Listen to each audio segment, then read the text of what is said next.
you guys think about this reboot? It sucks. There, I said it. And who's directing this shit anyway? Kevin fucking Smith? This is insane, you guys. Yo, this is sexy, man. Broadcasting live from the internet, it's Tuesday night, and this is the PanelsOnPages.com podcast with your host, Lee Rodriguez. At the end of the day, babies are terrible people, and I'm not sorry for saying it. Jason Knize. Motherfucker, I won best costume. Jose Guzman. Yeah, I know nothing about Firestorm except for his hat's always burning. And Kelly Harris. Boy, love, it appears we got a penis in the mail. I glued my fucking eyes shut! I just want to see all these Yelp reviews of Jose's jizz. Oh, sorry, I knocked over the salt. Like you had anything better to do.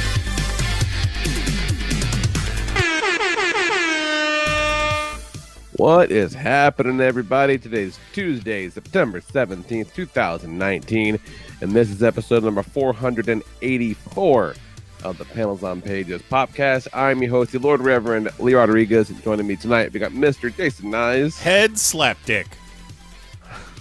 Jose Guzman. No time for predictions. Living in the now. Kelly Harris. Give me MODOK, played by Steve Harvey. And Mahoney's here. What's up, Mahoney? What will you do with him, Kelly? Can we change his name to Mo Harvey if he does get it? Yes. How about Harvdock?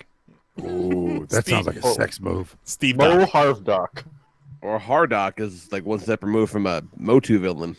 Yeah. It's hard to dock. Hard to All right, dock. that's our show. Good night, everybody. Night, everybody. All right. Wait, hang on. Lessons on how hard it is to dock. Join us next week, 10 p.m. Eastern. All right. We'll tell you about the beauties of a blumpy. Yeah. So got myself some sniffles. Put it on the calendar. I've already inputted this into my Lee Sniffles calendar. But you guys would be surprised to see. No, you wouldn't be surprised. It's I was fucking gonna say, obvious. he's been pretty unsniffly this year. When do you guys think Lee's last sniffles were? I would guess March. Mahoney? $1. I'm gonna take the over on March. I think later in the year than March. We'll pick a month. June. Jose? I'm going to say, we're in what? The 9th? The 6th month? What month is that? August? Yeah, it's August. July.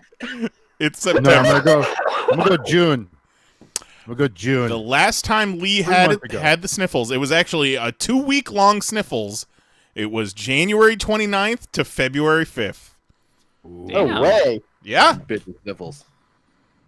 I So think every Tuesday night before the show, Lee grinds up a bunch of children's Tylenol and just snorts it. it was a unique phenomenon because last week I was sitting at my desk and have you ever felt yourself get sick? Oh, yeah. Oh, yeah. Oh, yeah. No, it's the fucking worst. Like I was having a conversation and I was like, wait a minute, did my throat just start hurting? What the fuck? Yep. Yep. Like it just crept in. Like this is some bullshit. Yeah. And that was like Wednesday or Thursday. And the next day, whatever it was, I'm sitting at my desk. I'm like, I gotta get over this shit. My coworker's like, what's wrong? I go, I've got this. I feel like hot garbage, which is a problem. But more importantly, I gotta be better by Tuesday. They're gonna Can't- put it on the fucking calendar. Yeah, I can't let Why? these fuckers Because win. No, it goes on the calendar, Yeah. and I can't have that shit. Yeah. It's been a good year. Butt chugging some airborne.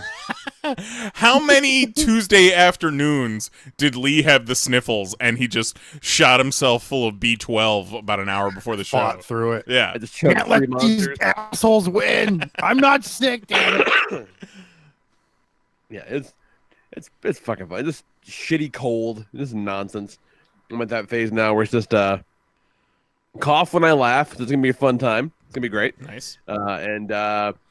I got that nice, thick, viscous snot. Whenever I blow my nose, it feels like it's attached to my brain, and it's just gonna come out with the rest of it. It's really great right now. Terrible.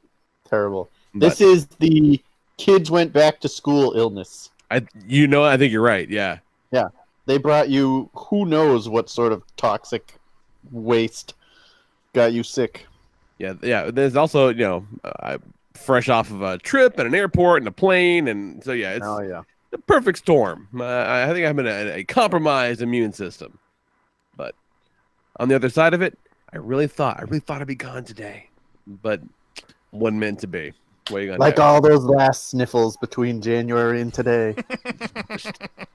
Just clung on just a little too long. But yeah. Otherwise, what's going on? Had Zoe's birthday this week, last week. 12 going on 23. Swear to God. We had her party at a VR lounge. Oh, Which very mixed feelings about. On the one hand, it was super cool. I got to play Beat Saber, and Beat Saber's fucking dope, you guys. Pretty cool. sounded like you said meat saber. That too. Beat Saber's a good time. But it was so funny because all these kids go up there and they have all these games, and it's everything from your Beat Saber rhythm type games to these crazy shooters, whatever. And all these fucking lame kids are like, all right, we're gonna all get together. We can play together, right? And the guy's like, yeah, sure, of course. Okay, we're all gonna play Job Simulator. I'm like, fucking what? I'm like, No thanks. Like, we're gonna make coffees and breakfast and go. And I said out loud because I couldn't help myself. I said, bitch, I got a job. That's not a fantasy. That's terrible. Wait on virtual customers. Let me shoot a zombie or something. Fuck. That games were meant to get away from real life. You're No. trying to play reality. Yeah, Job Simulator. Get the fuck out of here with that nonsense. I want to know what Job Simulator was. Well, you can pick many jobs, but I looked up and at one point they have you can see on the wall behind them what it is they see. And I'm like, okay, cool. So Zoe's she's making coffee for this virtual asshole, and the kid next to her is making a muffin sandwich. And Wait a minute. This sounds terrible. Yeah. What the fuck is a muffin sandwich? like a muffin type thing, like an Hey, English an English muffin. Yeah. Okay. You guys have those, right? I thought you meant like a blueberry muffin. Yeah. I thought you were turning blueberry muffins into sandwiches. Yeah, you take the Well, muffin. Yeah, Virtual Jose's reality. like You can do taco. whatever you You know, want. if they True. did make a blueberry muffin sandwich, that would at least be one step removed from real life. They'd be like, okay, cool, this quantifies as a fantasy. Like, Why don't they bring back why like are home they ec? doing and let fun them really jobs like make surgeon? yeah, no, exactly, yeah, like maybe Like, like I a wanna- lumberjack or something Yeah. cool. No, barista. Yeah, no, like why, like horse doctor or something. Yeah, Horse fucking doctor. stupid. Chicken property manager. Yeah, You gotta hurry, doctor. The umbilical cord's wrapped around this pony. You gotta save it. Yeah, so you gotta squeeze the little handle thing just right, or the horse dies. Like, Tell Yeah. them your job is to make sure that the horses jerk off in the cup. Oh Yeah. God. all When of we're those are breeding. better than the lame ass jobs these kids played. It was preposterous. But but it's just like gaming PCs hooked up to HTC Vibes. That's all they are. That's all it is. Like nothing fancy. And I'm looking at Cole. I'm like, you can just buy this shit. Anyone can just have these. And like if you just go in there, like the party rate was very reasonable. But if you go in there and you want to play like for an hour, it's $45. God. I'm just like, that's outrageous. Like because just again, buy it yourself at that point. you can just buy one. Yeah, yeah. The PlayStation VR is like $300. Like, pretend you're gonna go there like a few times. And you have enough money to buy the PlayStation VR instead. It's crazy. Yeah, Yeah. So or not. hell, just go there once as a demo, see if you like it. Yeah, and then just log that away. Cool. I'm gonna buy. What the fucking the new Oculus is even standalone. Doesn't hook up to anything else. New Oculus, the Oculus Quest, I think they call it. It's just a headset and controller. You don't have to plug it into a computer or nothing. So it's measurably better than what they got, and it's like $400. Eric Magnus in the chat says he'd love to see a Jamaican do a job simulator.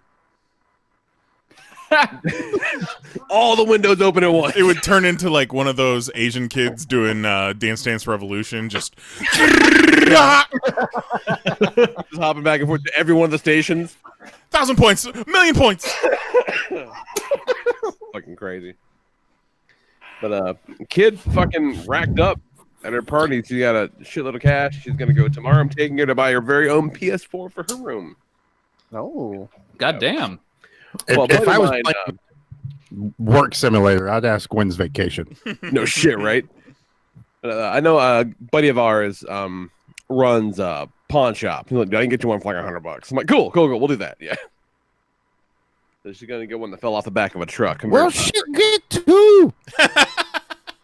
I'll pay for shipping and handling. Okay. I know a dude, man. I'm just saying. I know a So guy. will I not see you on PSN playing Minecraft anymore then? You sure won't. I won't be playing Minecraft. I won't be playing fucking Fortnite. None of that bullshit. They got a doobie simulator. But they might. But don't think I didn't look at the PSVR real hard. I'm like, this is kind of cool. But not cool enough to justify. Not yet. It's not quite there yet. What else? In-laws were in town over the weekend for the party. It was fine. It was fine. It was cool. No major highs or lows. It was great. Even keel visit. It was nice. Real boss. That's a Real boss. That's the best you can ask for. Exactly. Besides them not coming at all. Exactly. Yeah. Solid runner-up. But we went to. I took them to Ollie's. They've never been there before. Oh God, my parents fucking love Ollie's. Ollie's rules, you guys. What is it? What is it? Yeah. It's kind of like a Big Lots, except it's both more high end and shitty at the same time. All right. Like, Okay. they got fucking everything, and it's a lot of it's kind of second run stuff, but also newer things. I'll just really like I got the I first heard about it because they made waves in the kind of Transformers community when they had the big ass Triptychon last year that was like $160. Ollie's was selling it for $49. So I'm like, all right, I guess I'll find one of those.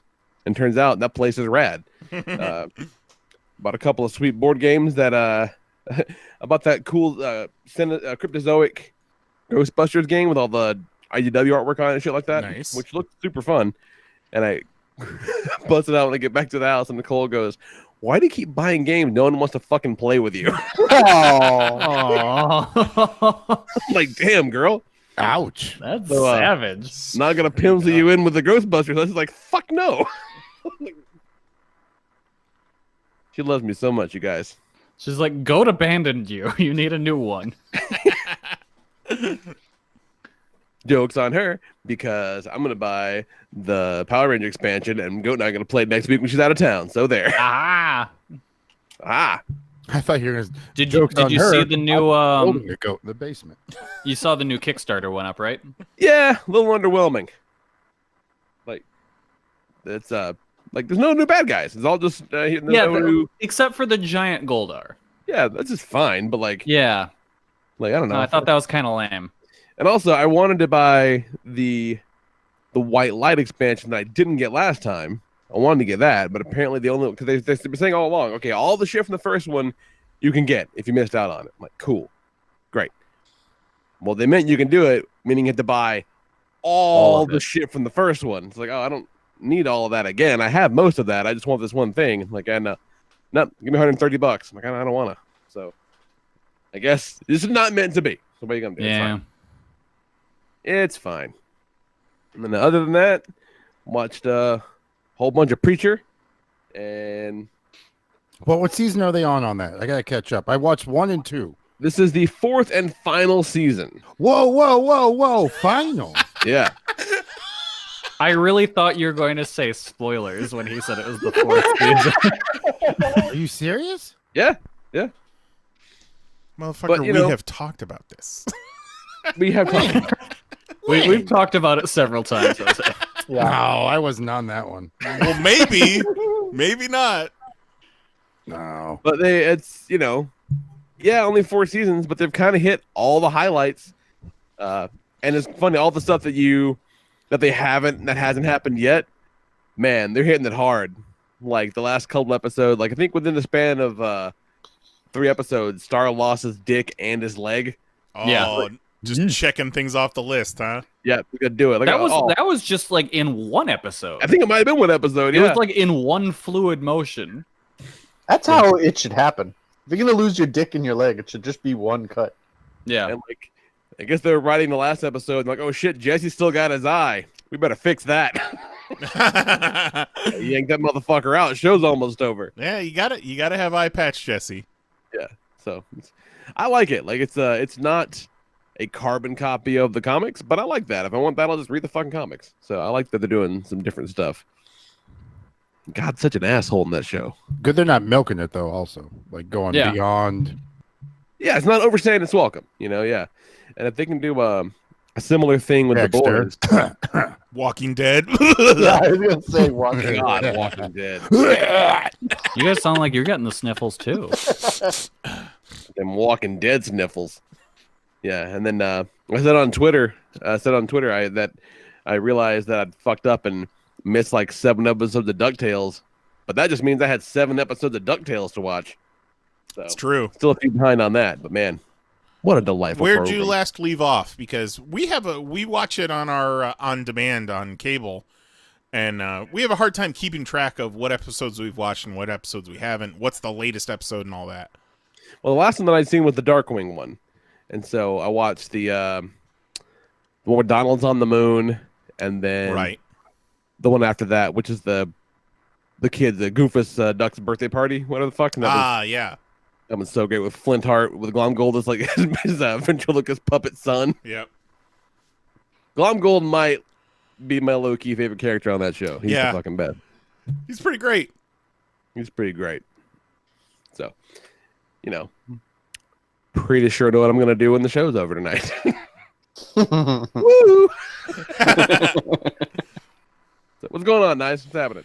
Well, finished up that Stephen King's It commentary video highlights. Yeah, you did. So watch that shit twice. Thanks to everybody for watching and sharing and supporting that. It was kind of Russian roulette if YouTube was going to let it happen or not, because there's a lot of the movie in that video, and there's a lot of clips from other shit, but it's us doing commentary over it. So I'm hoping, crossing my fingers, that I don't work on this thing for 2 weeks, put it up, and it gets blocked. But yoink! Oh boy, did it get fucking blocked! Blocked worldwide. It's been so long since we've had something completely blocked. Like Panels on Pages worldwide. Worldwide leader in blocks. We get the disabled from monetization all the time, but it's been a while since we've been blocked, and it was this one little 1-minute segment. It's funny because it's the segment where one of us did a insensitive Asian voice. Which is see, that came off wrong because I wasn't even doing the voice. Which is funny considering the news that's going around these past couple of days. Yeah, I don't even watch the news. At SNL. So I figured, maybe we can cut that part out and re-upload it.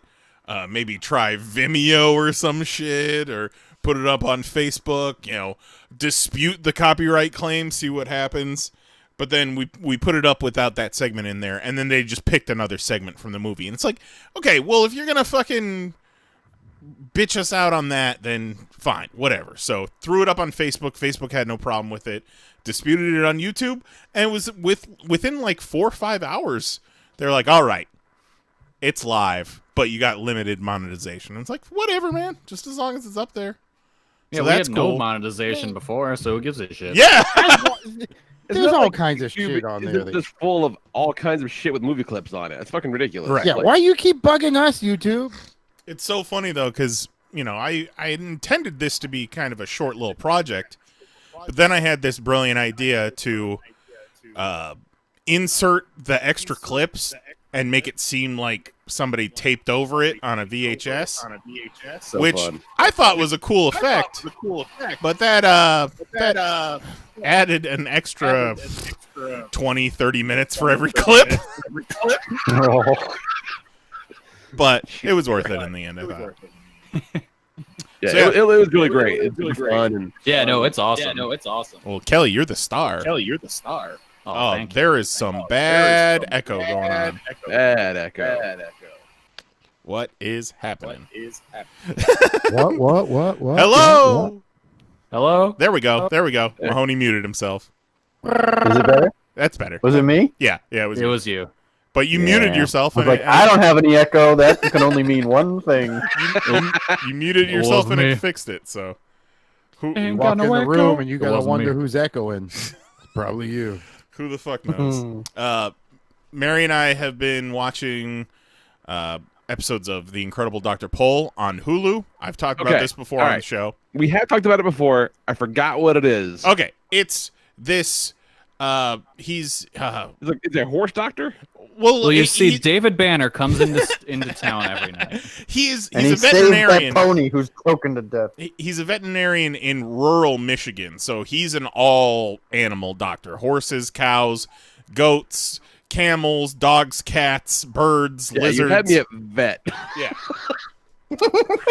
But You're familiar with a vet. he's such an interesting character, and the show is so graphic. Like, they show a lot of blood and guts.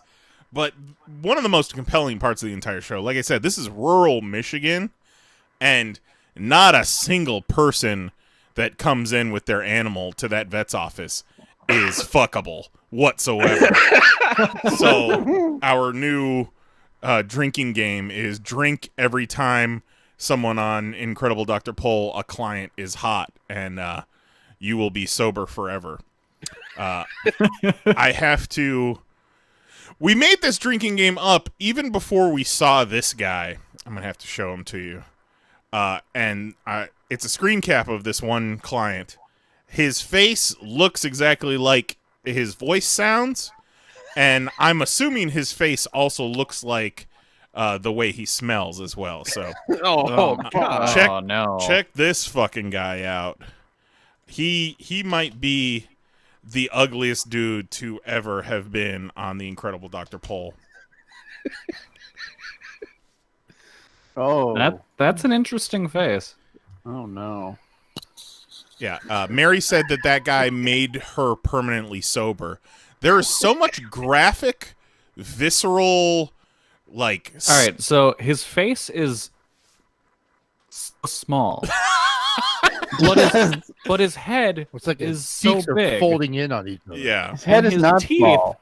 are enormous. Yeah, they are. Looks like His teeth are bigger than his eyes. he looks like he rubbed like a wad of silly putty into some Rice Krispie treats. Some Rice Krispies. It's real bad. So, that's a fun game. I encourage you to check that out. And then, Yeah. apropos of nothing, I was in the shower, and I just started thinking about in middle school, in PE class, when they used to fucking break out the fat calipers and grab me by my love handles and then take See, notes. and I fucking got you. I know what you're talking about. We must have just been, like, right around the cutoff, because, Kelly, you said you never had to do anything like that, right? Nope.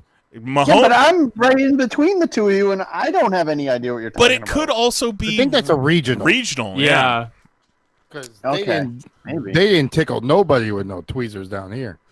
No, Okay, it was when I lived down here. Because every other person was like, "Yeah, this happened to me," and I was like, have I fucking blacked this out?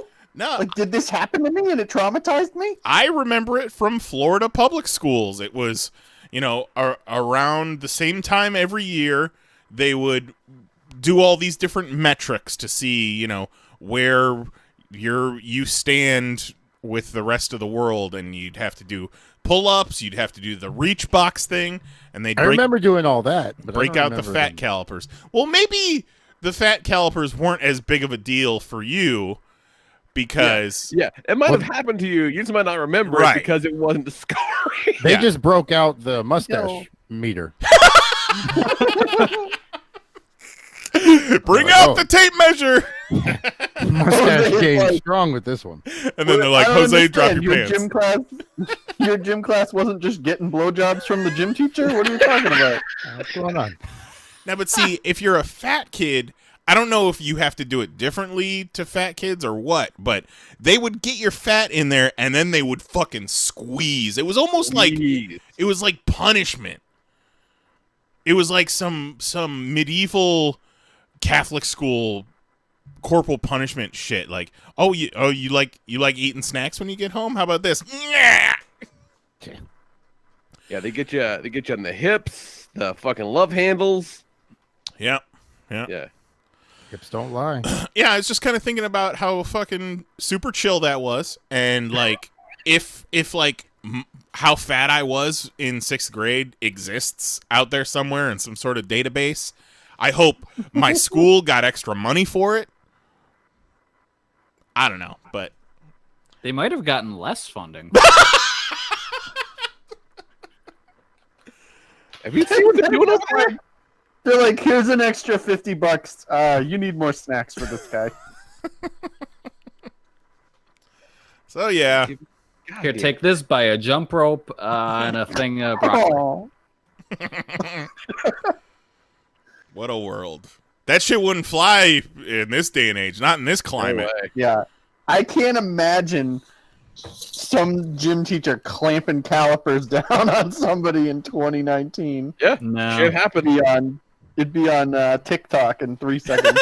I remember one time I think they were doing my arm, like the under bicep, that flap there. And like I tried to flex. I tried to make myself as tight as possible, and the gym teacher was like, "Come on, stop it." You stop that right now. We all know what these readings are gonna be, but let's just get it over with. Clamp. Just some straight up fatty abuse, and that's it. That's it for my week. That shit was gangster, man. You're not wrong. Straight up. Damn. What's got going on, Jose? Where you been? Back from Philly, and I don't know if I talked about how much of a nightmare it was last year. This year, you did talk about how Philly was pretty much trash. yeah. The complete opposite experience this year. Wow. So well Huh. done, Good. Philly. Like, well, they almost lost the show, so now it's, hey, my bad. And I guess one of the guys got fired for like embezzling from booths. Oh. Like he'd show up all hot and hard and Nice. then be like, but you give me some money, I'll fucking leave you alone. So I guess he got busted doing that. What, like a union guy? Yeah. Oh, you fucking snitch. I didn't snitch him out. He got busted. He wasn't there when I got there. You I just didn't have snitched to him do out on that a one. podcast. I love the way you described it, that he showed up hot and hard. Told him if they gave him money, he'd leave him alone. Pretty much. Just knocking over the salt everywhere. You're like, $20 and I'll get out of here. I actually had a moment this weekend where I was able to use "sorry, I knocked over the salt" in context. But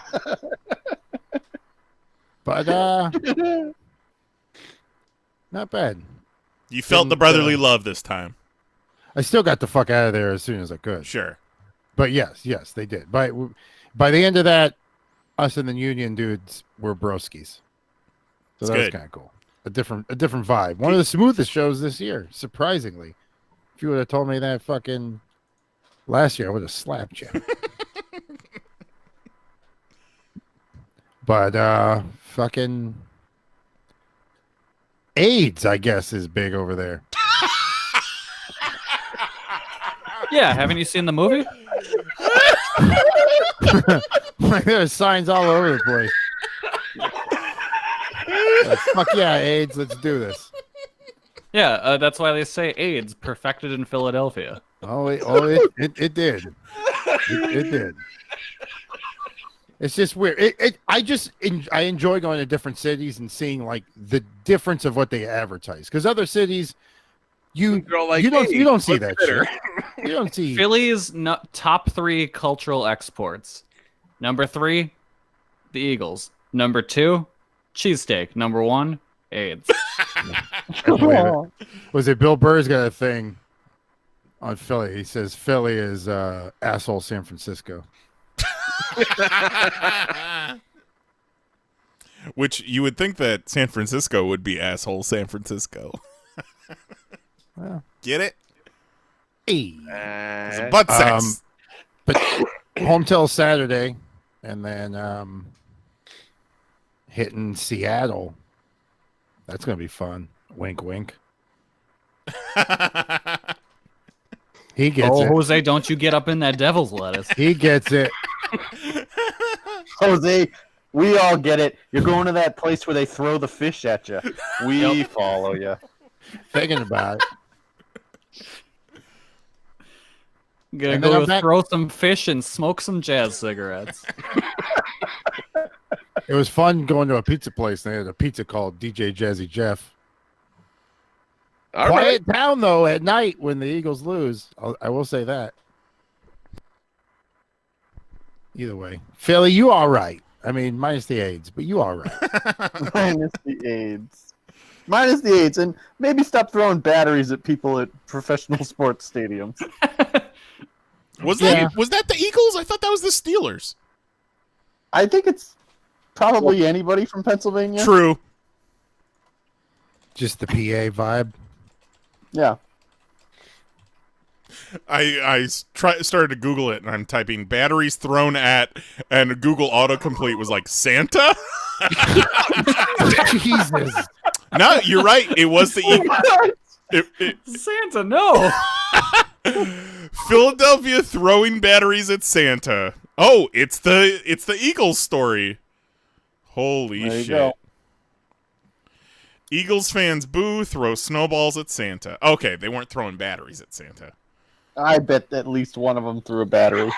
Yeah. There was I think one the snowball. batteries were at the center of the Yeah. snowballs. One of Yeah, the exactly. snowballs was laced with a battery. Fans whip D batteries at players.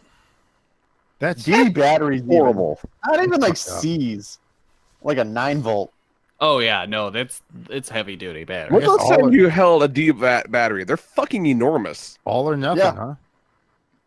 Imagine fans. getting hit with a D battery. No. Well, it's like I bought that high-powered Nerf gun that takes like 6 D batteries to run. Yeah, it weighs 19 pounds.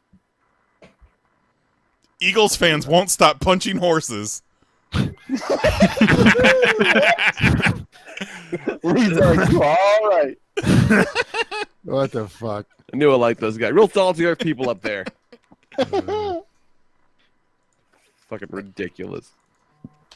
Shout out electricians out in Philly. Shout out. You know who you are. No names. That's not how I roll, but you all right. Beautiful. Beautiful. What's going on, Kelly?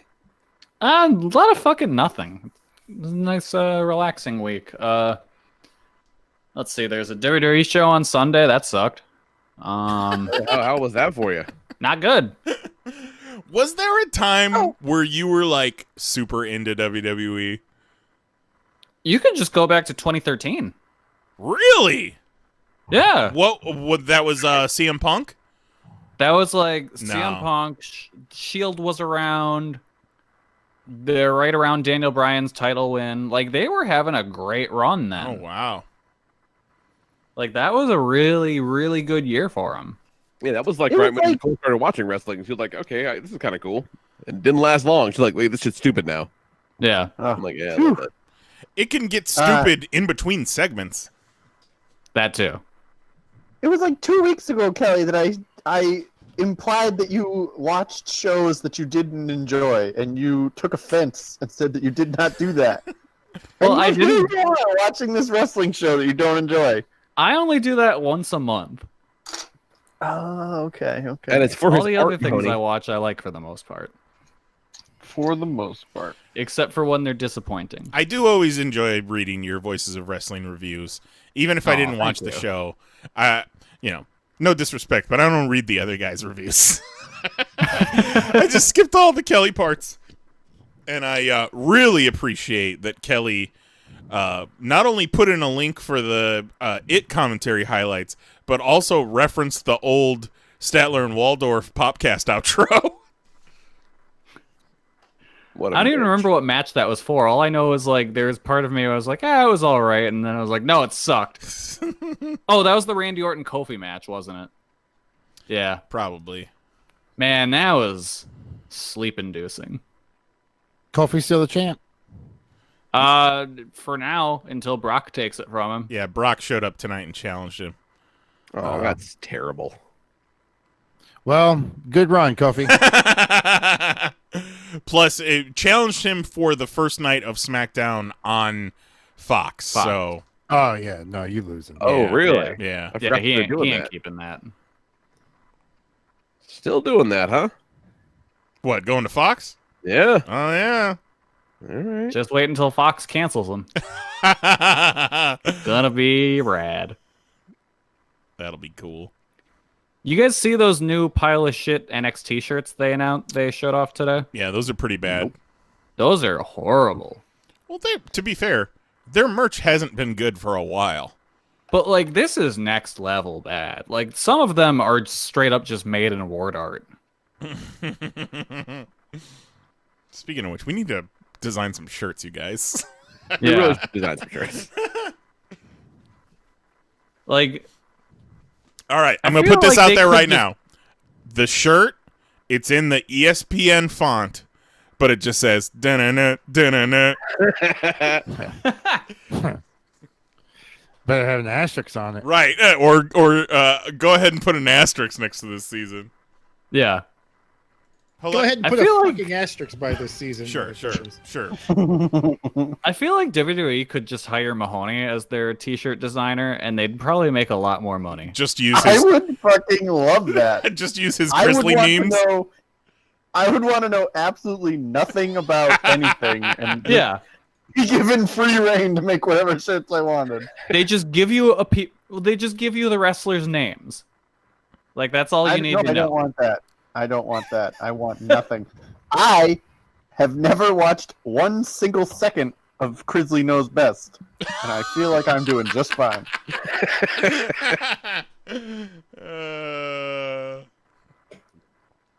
He's got beans in his socks.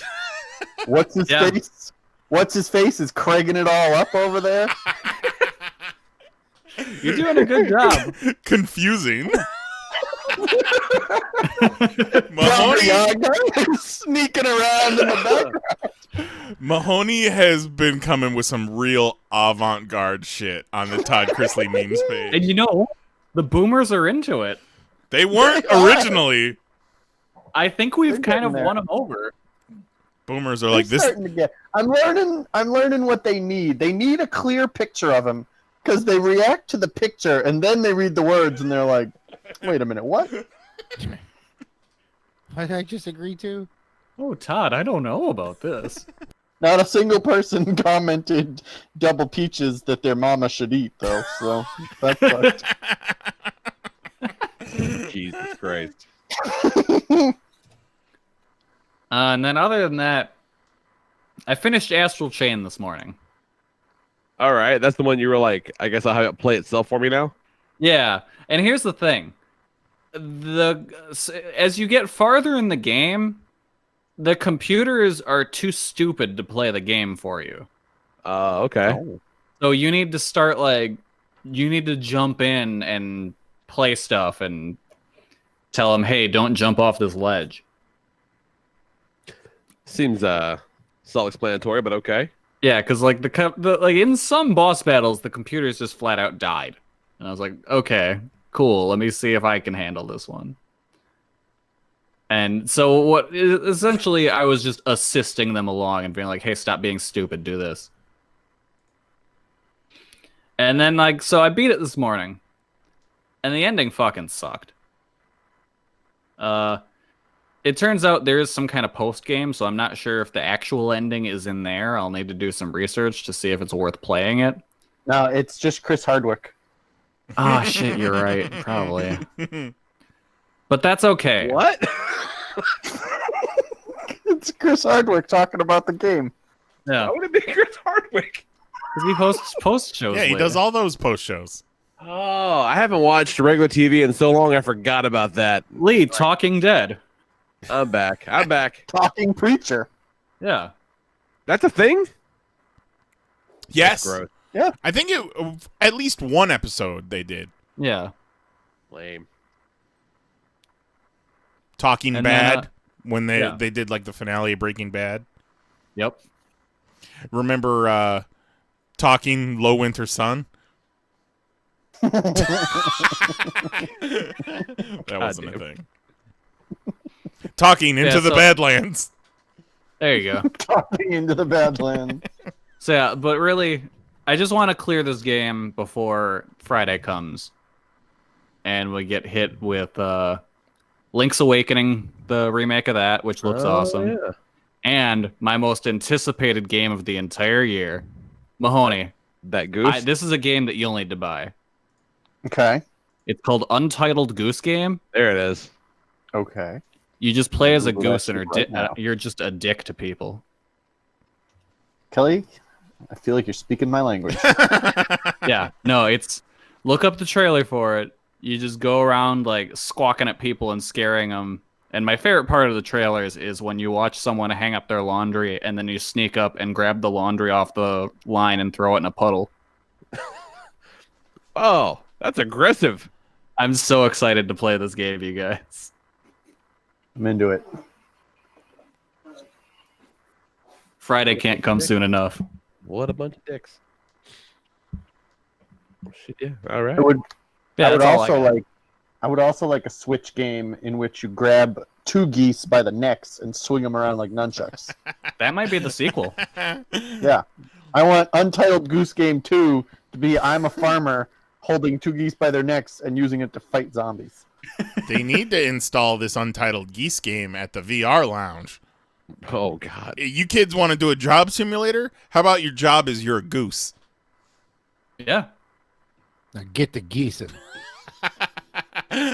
It's just 2 hours. It's just like a 70-hour long game of you eating bread. While Down with the Sickness plays. Get it? Because down. Feathers. And Lee's sick. That's true. Awful. I look forward to your report about the goose game. I look forward to giving my report. I'm still fucking around with Xenoblade and will be for the foreseeable future.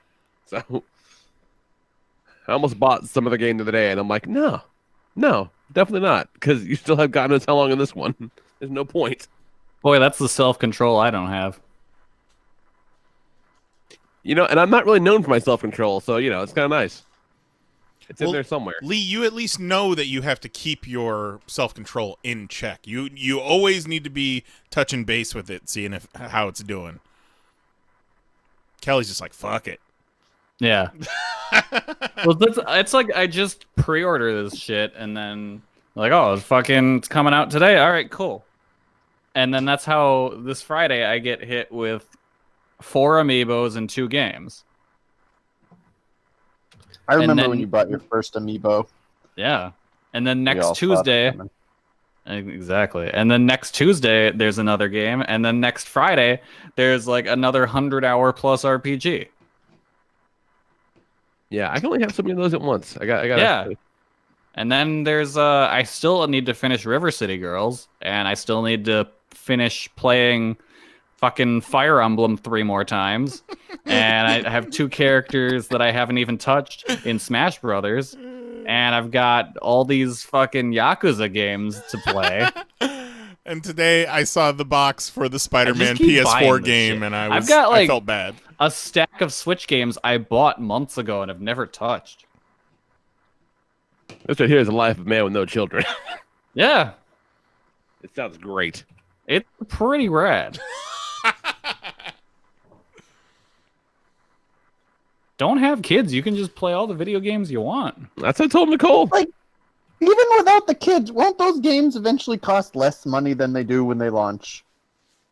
Not a Nintendo for the most part, no. Yeah, Because- they're real dicks Yeah, their about that. prices are kind of. Yeah, prices. Nintendo prices Yeah. tend to stay pretty high for the most part. Unless it's a like sports PS4 game. games, those will go down. PS4 games will go down significantly pretty quickly. Yeah, Like, you can already get Spider-Man for like $20-$30 now. yeah, that's kind of insane. I just need that $100 PS4, baby. I haven't played that yet. I'm down for it though. It's, Well, you'd need that $100 PS4 to do that. It's very good. It is very good. Nice. Did you ever finish Spider-Man? No.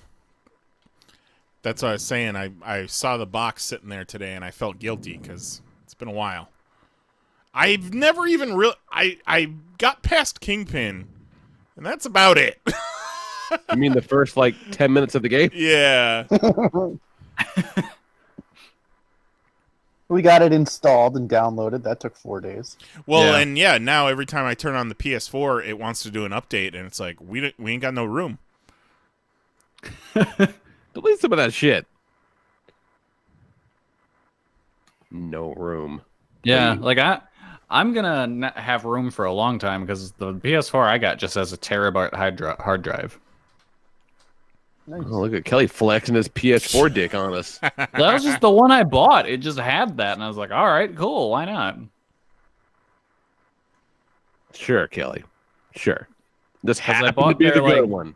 It's like, this is just the giant PS4 dick that I bought. I didn't know it was so huge. Yeah, it's like it was just their like decade of play special edition or something. It was I'm like just used to cheaper than buying normal. So I was You like, get outbid okay. money. And then I bought it, and it's like, hey, this one's really good. And I was like, all right, cool. I just want a Yakuza machine. Imagine you walked into the store and said that. Hey, where's your finest Yakuza machine? Yeah, I should have. And they would have known what I was talking about. Not if it was a GameStop. They'd be like, what? Yeah, no, they would nowhere would know what I was talking about. I think I bought it from like Walmart online, or no, I bought it from Target online because they had it for the best price. And by best price, I mean it was like $3 cheaper than Walmart. I'll take it. Yeah. That counts. Yeah. Oh, you know what? You know what has saved itself from my wrath a little bit? GameStop. Yeah. Oh yeah? right? Did they come through? Why? Because GameStop was like, hey, you know, we canceled your pre-orders, but we're going to sell this shit now. And thankfully, John Michael saw it. And so Lee and I were both able to order Goldar figures. Nice. You And have it looks it? like we're both, well, at least I'm going to get mine tomorrow. I should be. Yeah, Well, we'll this see. is the one that I ordered last month when they were like, yeah, no one gets them. And they're fulfilling that order finally after it disappeared and then came back and disappeared and came back and was canceled. So I still haven't. Yeah, canceled my I haven't in-store gotten one. any kind of notification about the first one I made in February, so I'm assuming that one's just gone. It's gonna be like the scene from the first Harry Potter movie where they open up the chimney and just Goldars just keep coming out of it. I mean, worst case, I just end up with 2 Goldars, and I either find someone that can take it off my hands or I sell it at work. There you go. Pay that Goldar forward. Yeah, I did have the moment where I was like, okay, let's just figure out if we're gonna get one at all. Okay, no, and I did not cancel my in-store one, assuming the in-store one is still there. It may not even be there, but I wasn't gonna cancel it until I had the fucking thing in my hand. But I'm Yeah. like, what if I don't cancel it? And I have another one, and I'll sell the other one Yeah. because Or you could make a custom Goldar of Goldar talking shit about Kimberly's mom. Hey, Kimberly! So I don't know. 'Cause I don't want to be that guy, but they're selling for pretty big bank online right now. And I don't know if that's going to go down when they're more readily available or what, or if they will be more readily available, because I feel like any moment might be the last fucking chance. So who's to say?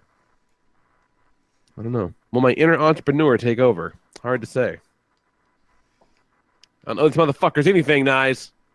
Hey, Kimberly, your mama's so big she uses a whole sheep as a tampon. Oh my god. Yikes. I'm unwell, you guys. Oh, no. What's going on with you, Mahoney?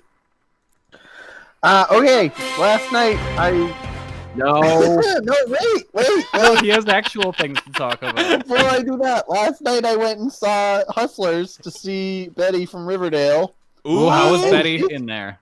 She's in a surprisingly large amount of that movie. Like, she has a pretty big part. Yeah, it's like... But like, how much? Is in there?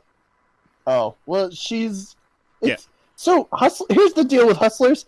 it's not super really a movie about strippers.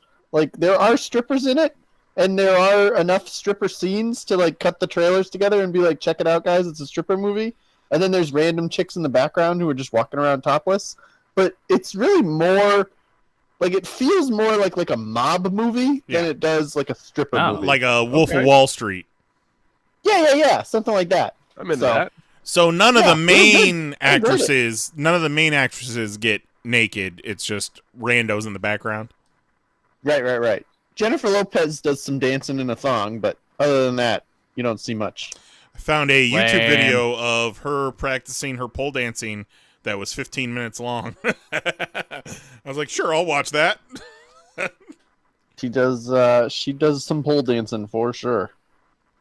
God bless her. So yeah, it was good. If you enjoy movies and you want to see Betty from Riverdale, who just her thing is that she throws up all the time. Oh God!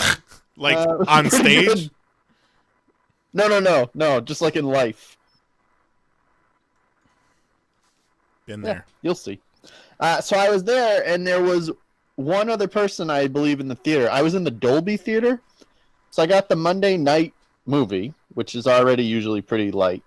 Not a lot of people out there on Monday nights. But then I got the Dolby Theater, because those tickets are like $20, but with my pass, they're free for me. So nobody else buys a $20 Dolby ticket on a Monday night. And so I'm way back in the back where I like to sit, and I've got my phone, my popcorn, and all my snacks that I've smuggled in. And I'm sitting there, and all of a sudden I realize there's one other guy somewhere up in front of me who is just loudly laughing at scenes that are like borderline funny, and I'm like, oh, he thinks he's alone. Like, this guy absolutely thinks he's the only one in this theater. Then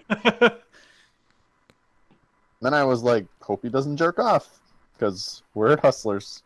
Yeah. But he didn't. That. He didn't. All right, hit my music. Oh, you caught me off guard.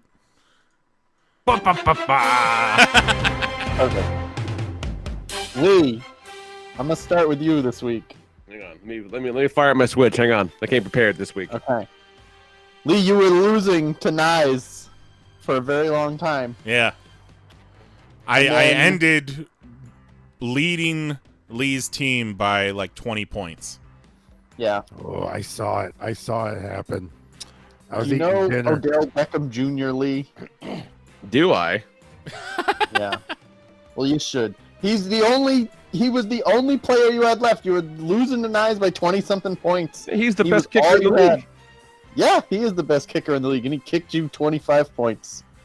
So you beat Knize. 107.5 to 104.5. It was crazy. Goddamn right. It was a heartbreaker for Knize. Yeah, it's a real bad week for me. I clicked in. I'm at the movie, and I click into the fantasy app, and I go, "Oh boy, shit's getting real close with Knize and Lee." And then in that moment, Odell Beckham caught a touchdown, and Knize lost, and I said, "Whoop, okay." He got an 89-yard touchdown, and that tied it. Yeah. And then all he needed to do was catch one ball, and he wins by 0.5. All you needed was him not to fumble. Don't fuck. He just had to not fuck up. I went to sleep early Monday night and woke up, and I just checked my phone, and I had a notification from Discord, and it was Mahoney going, "Lee!" And I was like, "Oh no." See, I've muted the fantasy football channel. Oh, that's dumb. That's a bad decision on your part. Lee, do you know? Okay, here's what I want you to do. Would like you to tell me who you think scored the most points of anybody in the league this week. Had I benched Alshon Jeffries and started T.Y. Hilton, I would have had the most points of the week and won the game, but coulda, woulda, shoulda. Yeah. Was it Tito? It was not Tito. It was really? It was Okay. definitely not It Tito. was not Tito. Tito lost. Really? Okay. Yep. All right. Then I don't know. Could be anybody. Anybody's game at that point. I know. You got 11 more guesses. You know what? I'm gonna go dark horse. I'm gonna say it was Juan. It was Juan. It was. The most points in the whole league. I don't know. I don't know how to live in this world, Lee. I don't know how to have this. I don't know how this is reality. Is he 2-0 now, or is he 1-1? He's 1-1. 1-1. I beat him. I gotta Okay. play him next week. And there's a solid chance I'm gonna lose to Juan next week. Yeah, and I don't know. you're gonna go down 0-3. I'm gonna be 0-3 on a loss to Juan, and I am already just so upset about it. He's studying. Tito at one point said to me that he was really worried about that he was going to lose to Juan, and I said, "Don't worry about it. Vance McDonald is a bum, and Kenny Galladay is overrated and not worth worrying about." See, but neither of those are correct. Vance McDonald scored 18.5 fucking points, and Kenny Galladay got 21. So they were not correct this week. Vance McDonald sucked last year, and he sucked in week 1, and he has sucked every week except for this 1 week where he managed to put up 18.5 points. So he sucks. I stand by it. Any given Sunday. Any given Sunday, you could be a Vance McDonald. Even blind Vance McDonald's fine football some weeks. Hey, Kelly. Hey, Did Mahoney. you get a win yet? No. What happened, Kelly? Oh, I got a tie. There is no one on this planet who gets more ties in fantasy football than Kelly. 110.5 to 110.5. Kelly? To the points. Kelly had his defense score him 35 fucking points, Yeah, they went off. and it only got him a tie. Like, that's nonsense. Yeah. who'd you tie with? Mel. With Mel. It All does kind of suck for Mel. Mel tied with you. He's got the same record as you, but he's in 4th place in your division. So, Yep. Because I've got more points overall. sucks to be you, Mel. Yeah. I don't know how you keep doing it, Kelly. It's honestly impressive to me that you can tie that much. Yeah, I All think right. I should get an award for tying. Clearly. You can make one. I'll be the So tie Lee- king. Lee, you may remember last week I implied that Jose's team was made up of some picks that were, you could call risky. A little risky. Well, Where I is he? called it a game plan. He calls it risky. I called it risky. Some real call it a risky business. And what was Jose's response to that, Mahoney? He got real Jose, upset. He was very measured in his response. Didn't seem to bother him at all. He certainly didn't go and change his team name to Risky Picks. Nope. He did not make his team logo Tom Cruise in Risky Business. No, but what was Didn't it? do any of these things. What was it? that, He one, kept, that one was for Mahoney. what was it? He kept saying on the show last week. Whenever you'd say something about his risky picks, he'd go, "We'll see, we'll see." Yep, we'll see. I guess we'll So see. the question is, did we see? Yeah. We saw it. You know what happened this week, Lee? What happened this week? Jose scored the 2nd lowest points in the entire league. Sounds pretty risky. How'd my You know- risky pick Guys, do? don't take You those. know, Boy, you know who scored the lowest points in the whole league, Lee? What's that? This guy right here.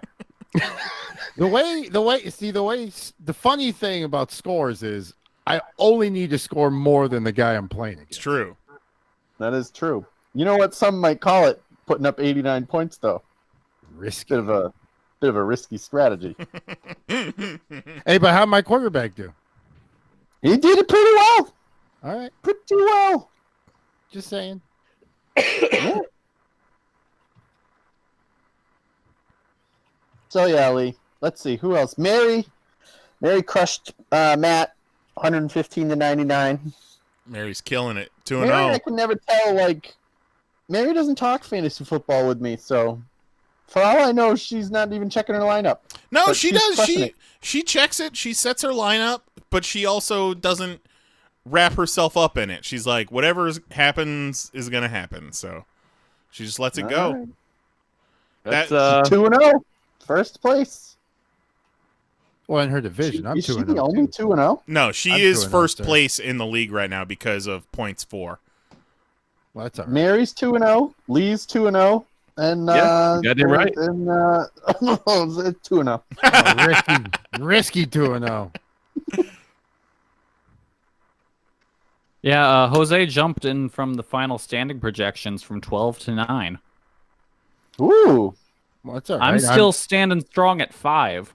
I'm not trying to jump into predictions. I'm gonna go get my belt back. I hope you kept that return address. Knize. You know you're at number 1. Am I still? You jumped Who's the from number 2? See, but 2 is you, Mahoney. Oh, weird. oh, the 0-2 is predicted to be in first. Yeah, that's right.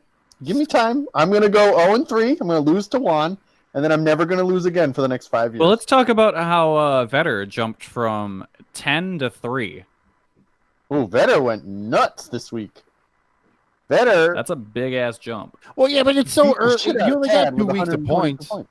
All it takes is one really good week, and then one I guess. It's a marathon. I guess. Lee, Vetter you got dropped Chris from Godwin, who I 7 to wanted. 11. How did Lee drop? Are we sure that these? Are we sure that these final standing projections have been Yeah, updated? I don't see how the Lee wins, he drops down. The other guys lose and they go up. Yeah, I don't. They were updated fuck. because yesterday I was down to 9 and now I'm back at 5. Well, they're fucking dumb, but I'll take it if I'm listed as 1. Well, Yeah. well, but in reality, I can't go by that. I can only Listen, go by would what a the Ameritrade lie to you? I know Experian would. And then try to sell you some bullshit fucking credit boost bullshit. Hey, you want those points back that we said you had? Come get that boost. Dude, I broke 700 on one of my credit scores this week. I'm so excited. Nice. There you go. Got him. Fucking killing it. Fucking love it. Perfect. So what's your game of the week for this week, Mahoney? Any good matchups coming up? It's me and Juan. It's me and Juan. I'm looking forward to it. I am fucking dreading having to listen to Juan send me Discord messages about how poorly my team is doing against him. I don't know. I think Juan will just sit back silently. Just know how much it hurts you. I don't think so. I don't think he'll be silent. Let's see. We got Mary versus Mel. We got Kelly versus Matt. We got Tito versus Jose. Team Brown explode. Tito is projected for 100.5 points. Jose is projected for 100.7. So No. The year I won, I was projected to lose almost every game. It's true. So I'm not worried about it. you're This projected is to a win. rematch of Sure. our Super Bowl. I have Tito's kicker this time, which Fucking- scares me because Matt I only Smith won today because for his the kicker day. missed. Uh-oh. God. Tito's kicker sucks. Tito, get a new kicker. Your kicker sucks. Kickers in general suck. Knize, you got Tad, and Lee, you got Vetter. I got him. He's trending up. I don't know. Does not appear that you are going to get him, but I'm not we'll afraid see. of him. All right. You should probably be afraid of him. He scored 1 point less than Juan. He's got Ezekiel Elliott. There's a couple nasty teams out there. I still say whoever wins our division will most likely win. Yeah, well, it's going to be Juan. No, we can't. No. God damn it, no. God damn it, no. Oh, guys. Got an update. Uh-oh. Hold on. We just got hit with a new message in the Todd Grizzly memes mailbag. Oh, no. This one comes to us from Yaya. Yeah. I just heart messaged Yeah. They say, Todd Crisley, we love you and watch your family all the time, and I'm with you all the way. Lindsay needs to forgive you. You are the only father she has. Love you guys. Oh man. Yeah, forgive him for trying to extort you for your porn tape. Yeah. Now, how did he get his hands on it? His kid bought it. Chase was being a real Craig, and he bought it. Ragging it all up. I mean, if your sister is selling a porn tape, how are you not going to buy that? Yeah, Well, especially she if wasn't it's with selling someone it. that was on The Bachelor. Like, what if Chase is just like a real big Bachelor fan? And You gotta see what kind of him. He movies holds he's his got. hand over the part of the screen that has his sister in it, and he just watches the Bachelor guy fuck. Yeah, he's like, Turn man, down the volume. Yeah. Plays the Bachelor theme song on YouTube on repeat. yeah. I Classic didn't know you quote. were in this. Classic quote number 14. Why are all these beans in my dang socks?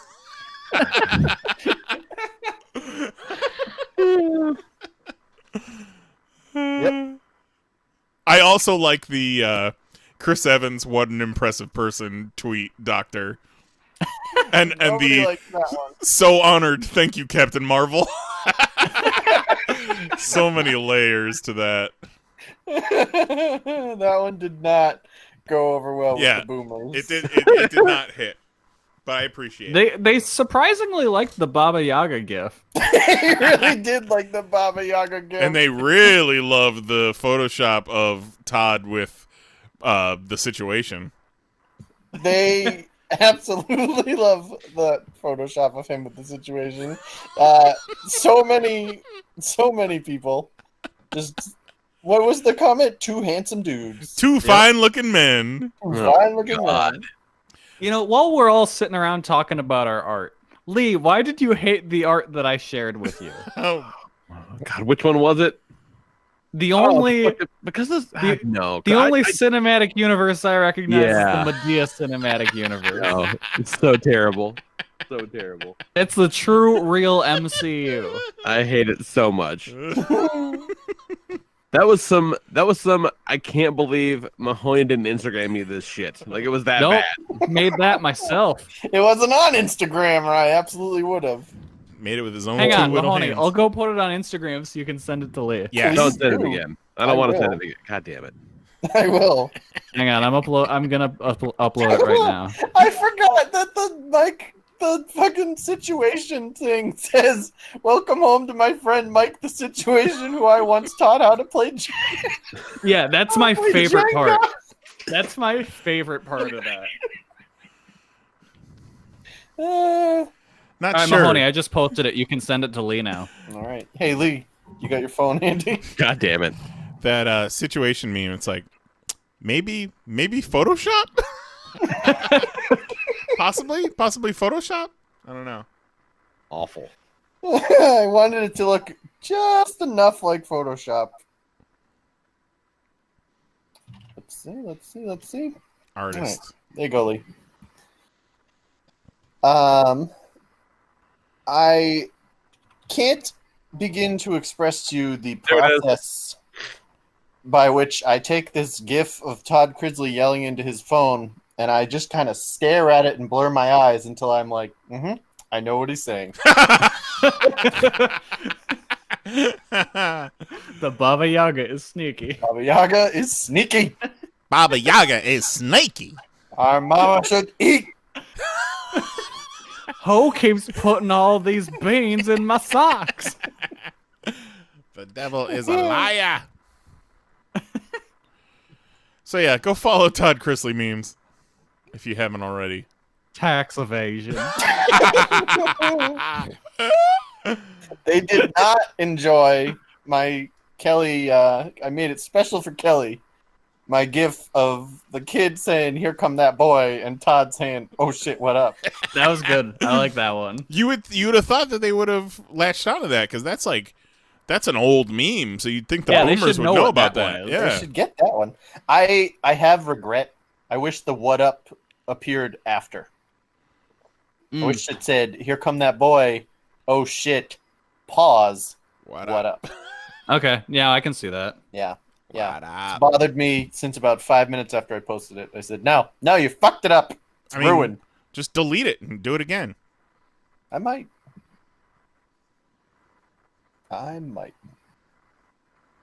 You know what Todd Crisley post people loved that makes absolutely no sense to me? I didn't expect anybody to like it at all. Which one? The kid shoving that sandwich in his face. That one's really good. Who's Charlie's friend who says that he wants to be that sandwich? Yep. Heroes for Todd. I stand with Todd. Who holds a sandwich like that? Wait, hold on.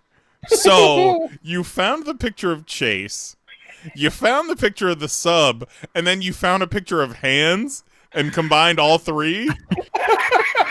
Because those hands, Yes.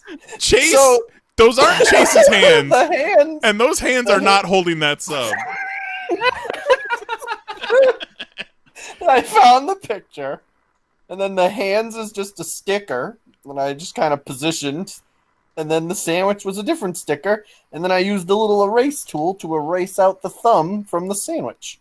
So, voila. Amazing. We can do just glorious, wonderful things on our phones, people.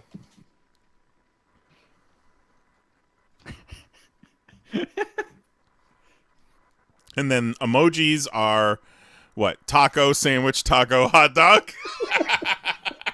That is the caption for the Chase Grizzly eating a sub. Yep.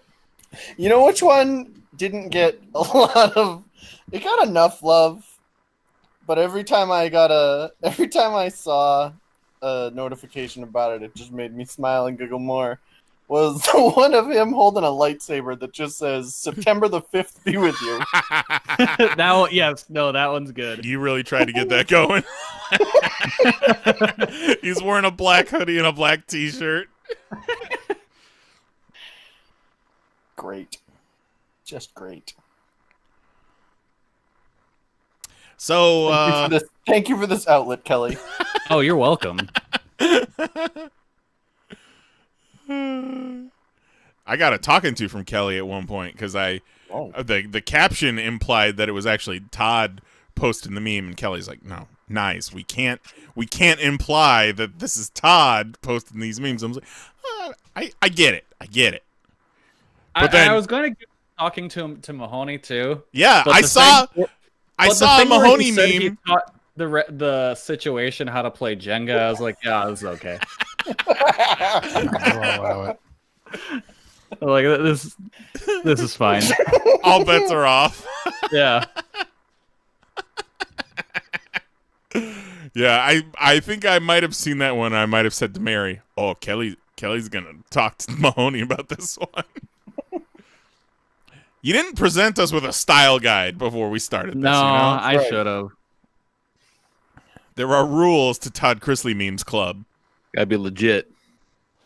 All right, Lee. Well, do we want to take a break and come back and do our top sixes? Sure. I just had to run and poop, but I'm back now. It's fine. No worries. No worries. So we do have a Popcast Classic for this week. And it's good that we've got Mahoney on the show because this is from episode 100 of the Reboot era. I believe this is right after C2E2 2014. When was Jax born? May of 14. Okay, yes.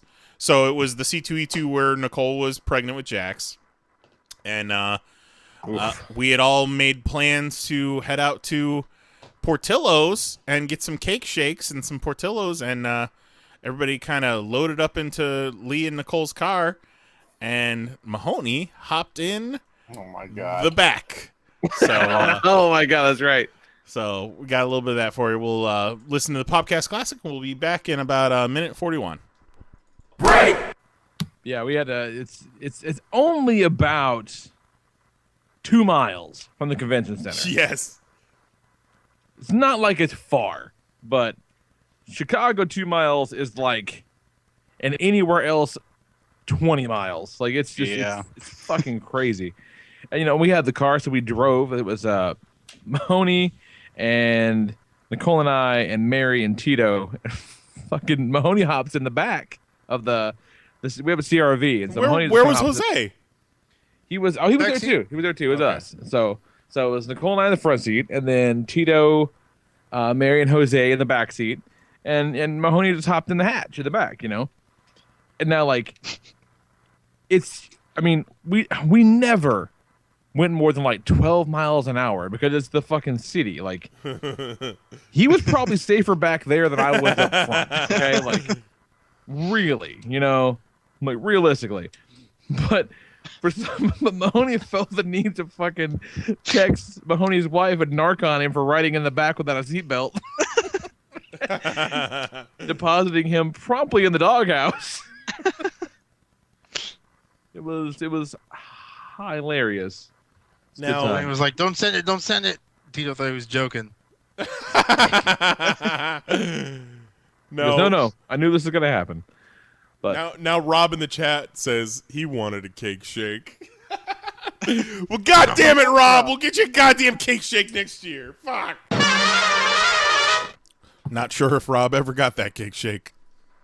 That might be the last YouTube we went to. Well, no, we definitely did 2015. I believe 2015 was our last one because that's the year that everything fell apart. Okay, yeah. Because that was the year we started doing India shows, and then we slowly got forced out. Never actually fired to our faces, but what are you going to do? I was just telling that story to somebody the other day. Oh, you love telling that story. Found out we were fired through a job offer. Ain't right. that a bitch? That's right. And then when we finally had the meeting, we already knew we had another job somewhere else. So we were like, went in there all breezy. I could feel like she was waiting for one of us to like go crazy. It didn't happen. Got him. What are you going to do? What indeed. Still in trouble for riding in that trunk. FYI. I'm sure. Yeah. Thanks, Fucking Tito. Yeah, thanks, Tito. Yeah, Great thanks, joke. Tito. You really got me. What did you do to your audio, Mahoney? It sounds great. Nothing. Yeah, you sound awesome. Well, go figure.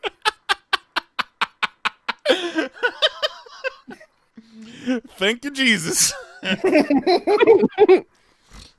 So we got top 6 for this week. It's been a while since we did a top 6, and I've been meaning to put together a little intro. So here we go. 1, 2, 3, 4, 5, 6, and that's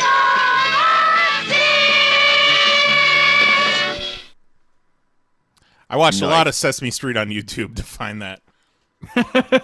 Yikes. Gonna get some real interesting search recommendations coming up now. Couldn't just find like clean audio of the count going 1, 2, 3.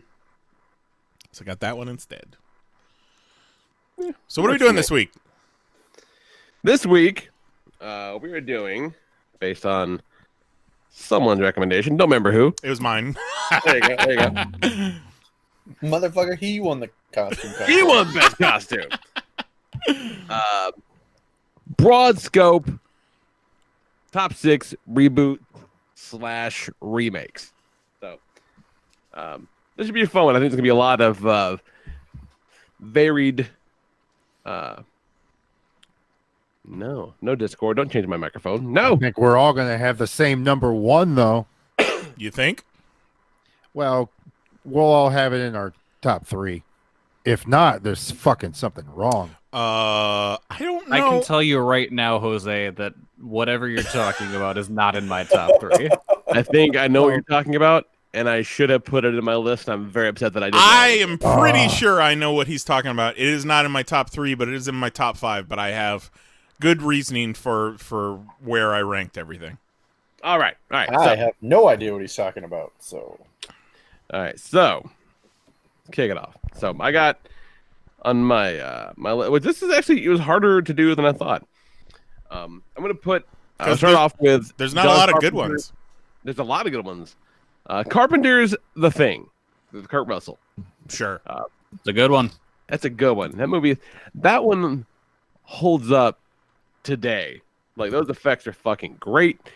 It's freaky. I like the ambiguous ending, and the original one is boring and sucks. What about the reboot of the remake, or the remake of the remake?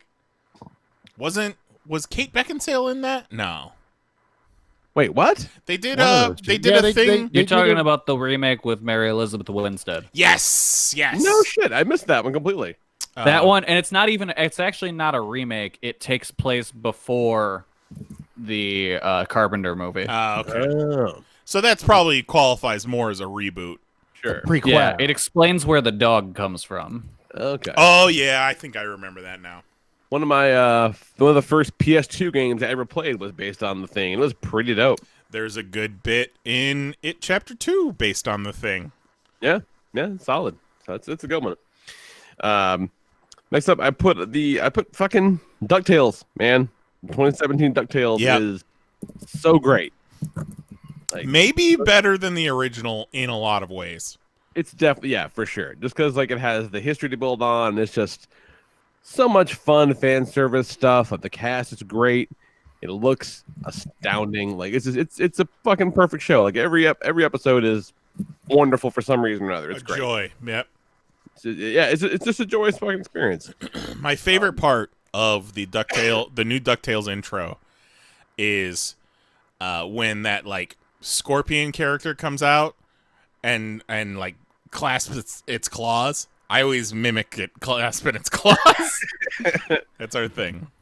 Like, Donald's really good. All the characters are fantastic. Like, I love the bit where, for one episode, Don Cheadle was the voice of Donald. Yeah. And he sounded so fucking silky smooth. It's great. So fun. Next up, I got Boom's Power Rangers comics. Kind of a little bit of a reboot and soft reboot some of this stuff. And they too are great. Like, they're just having a lot of fun with what they're doing, respecting what came before it. Fun art. Like, I mean, it's probably the best that property has ever been. It's excellent. Same with next up, the IDW Transformers comics. Before this current ones that are super boring and lame. With the screw holes. Because I feel like we're like 12 issues in that shit. I still don't know what the fuck's happening. Like, Megatron's doing something shady. Don't know what exactly. But I guess he's a bad guy? I don't know. Hard to say. But all the shit before that was excellent. It's so good. Wonderful character stuff. And they made it real easy to turn other people on to it, too, which is excellent. Because a lot of those digital comics Humble Bundles are really inexpensive. And they do them often. So I just cannot recommend that shit enough. It's magic. It's really great. This one I gotta get a cheat. I snuck a shout out into my number 2. I was going for Netflix, the Netflix Daredevil show. Mm-hmm. Yeah.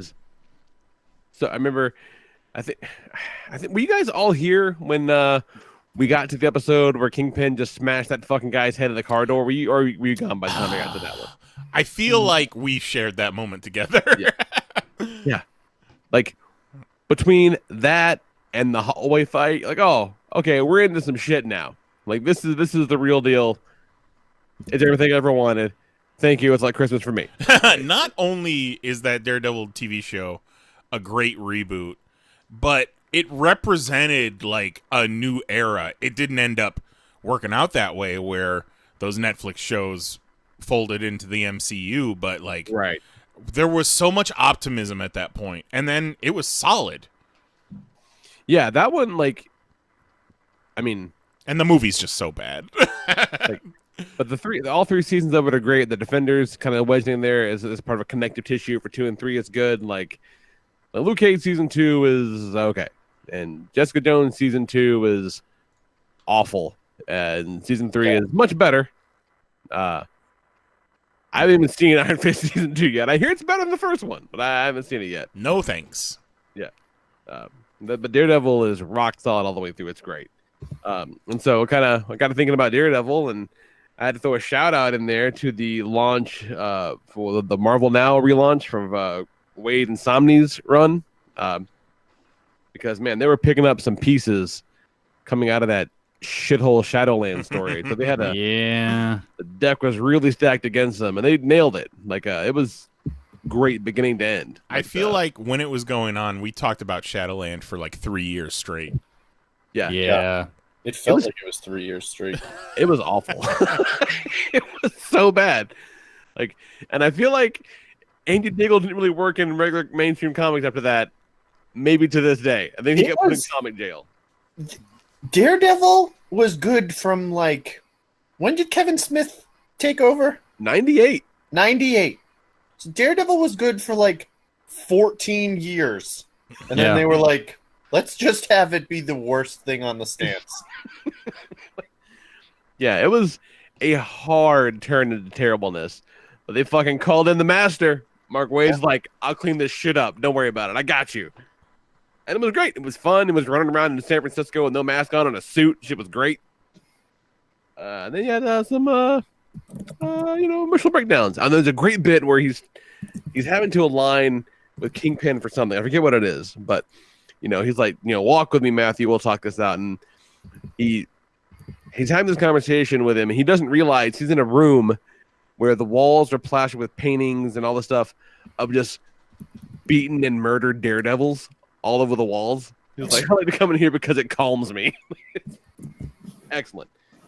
And then they put it number 1 just because it's about that time of year, and we're going to bust it out again pretty soon, I feel like. The combo of Addams Family and Addams Family Values. Those fucking movies are great. Wow, number 1 with a bullet. Fucking love it. And I said it was fresh in my mind, which makes it. I'm sure why it's number 1 because we're gonna watch it with Jax for the first time because Zoe was about that age and she loved it. He's gonna flip his shit when Fang starts running around. It's gonna be awesome. And those special effects for that day and age were amazing. And just it's so sharp, and the dialogue is great, and the characters are fun. Like, and man, does that new cartoon look joyless? See, I just don't like the character designs at all. Yeah, they look real bad. Like, I know they're supposed to evoke the old like newspaper strip, the old comic strip. Do that super well, but they're too like smooth. Even like the human characters are not good to look at. It's a great cast, but the animation style is not my taste at all. And I don't know. It can't beat that. It's just great. I love it. All right, so let's see what we got. We got some Twitter ones. Hey Mahoney. Yeah? Look at the picture I just sent in the group and describe it on the show, please. Oh, God. All right, so what we got, it's a beautiful sunny day. Nice greenery in the back, some trees, some bushes. Shrubberies, yeah. You got a smiling Todd Crisley right dead center in the picture. He's got a long sleeve blue t-shirt on. He's got his arms stretched out as far as he can to his sides. And then enormous letters. It says, when your girl asks how big the wee-wee is. Meme radio. Lee, we actually only had one entry on Twitter this week. All right. A bulk of our entries came in Discord, so that's cool. I'm trying to get on the Discord for that reason. But yeah, Dan Fell at Fellmeister hit us up on Twitter. Number 6, he goes with the 2010 True Grit with Jeff Bridges. Number 5. That was pretty good. I didn't see that. That's a very good movie. Number 5, the 2001 Ocean's 11. Yeah, that's a good movie. Number 4, the 1986 The Fly with Jeff Goldblum, Gina Davis. That's a good movie too. Number 3, the 2006 American remake of The Departed, which was originally a Chinese film? Japanese? Oh, that's right. Yes. Yeah, Infernal Affairs. Infernal Affairs. That almost made my list. Number 2, the 1999 Thomas Crown Affair movie. What? And then number 1, 1982's The Thing. The Thomas Crown Affair. Thomas Crown Affair. I right. think I saw that in theaters. I've seen a lot of movies. You love Lot of like movies. spy movies. I've seen both versions of the Thomas Crown Affair. Neither one of them belong on any list.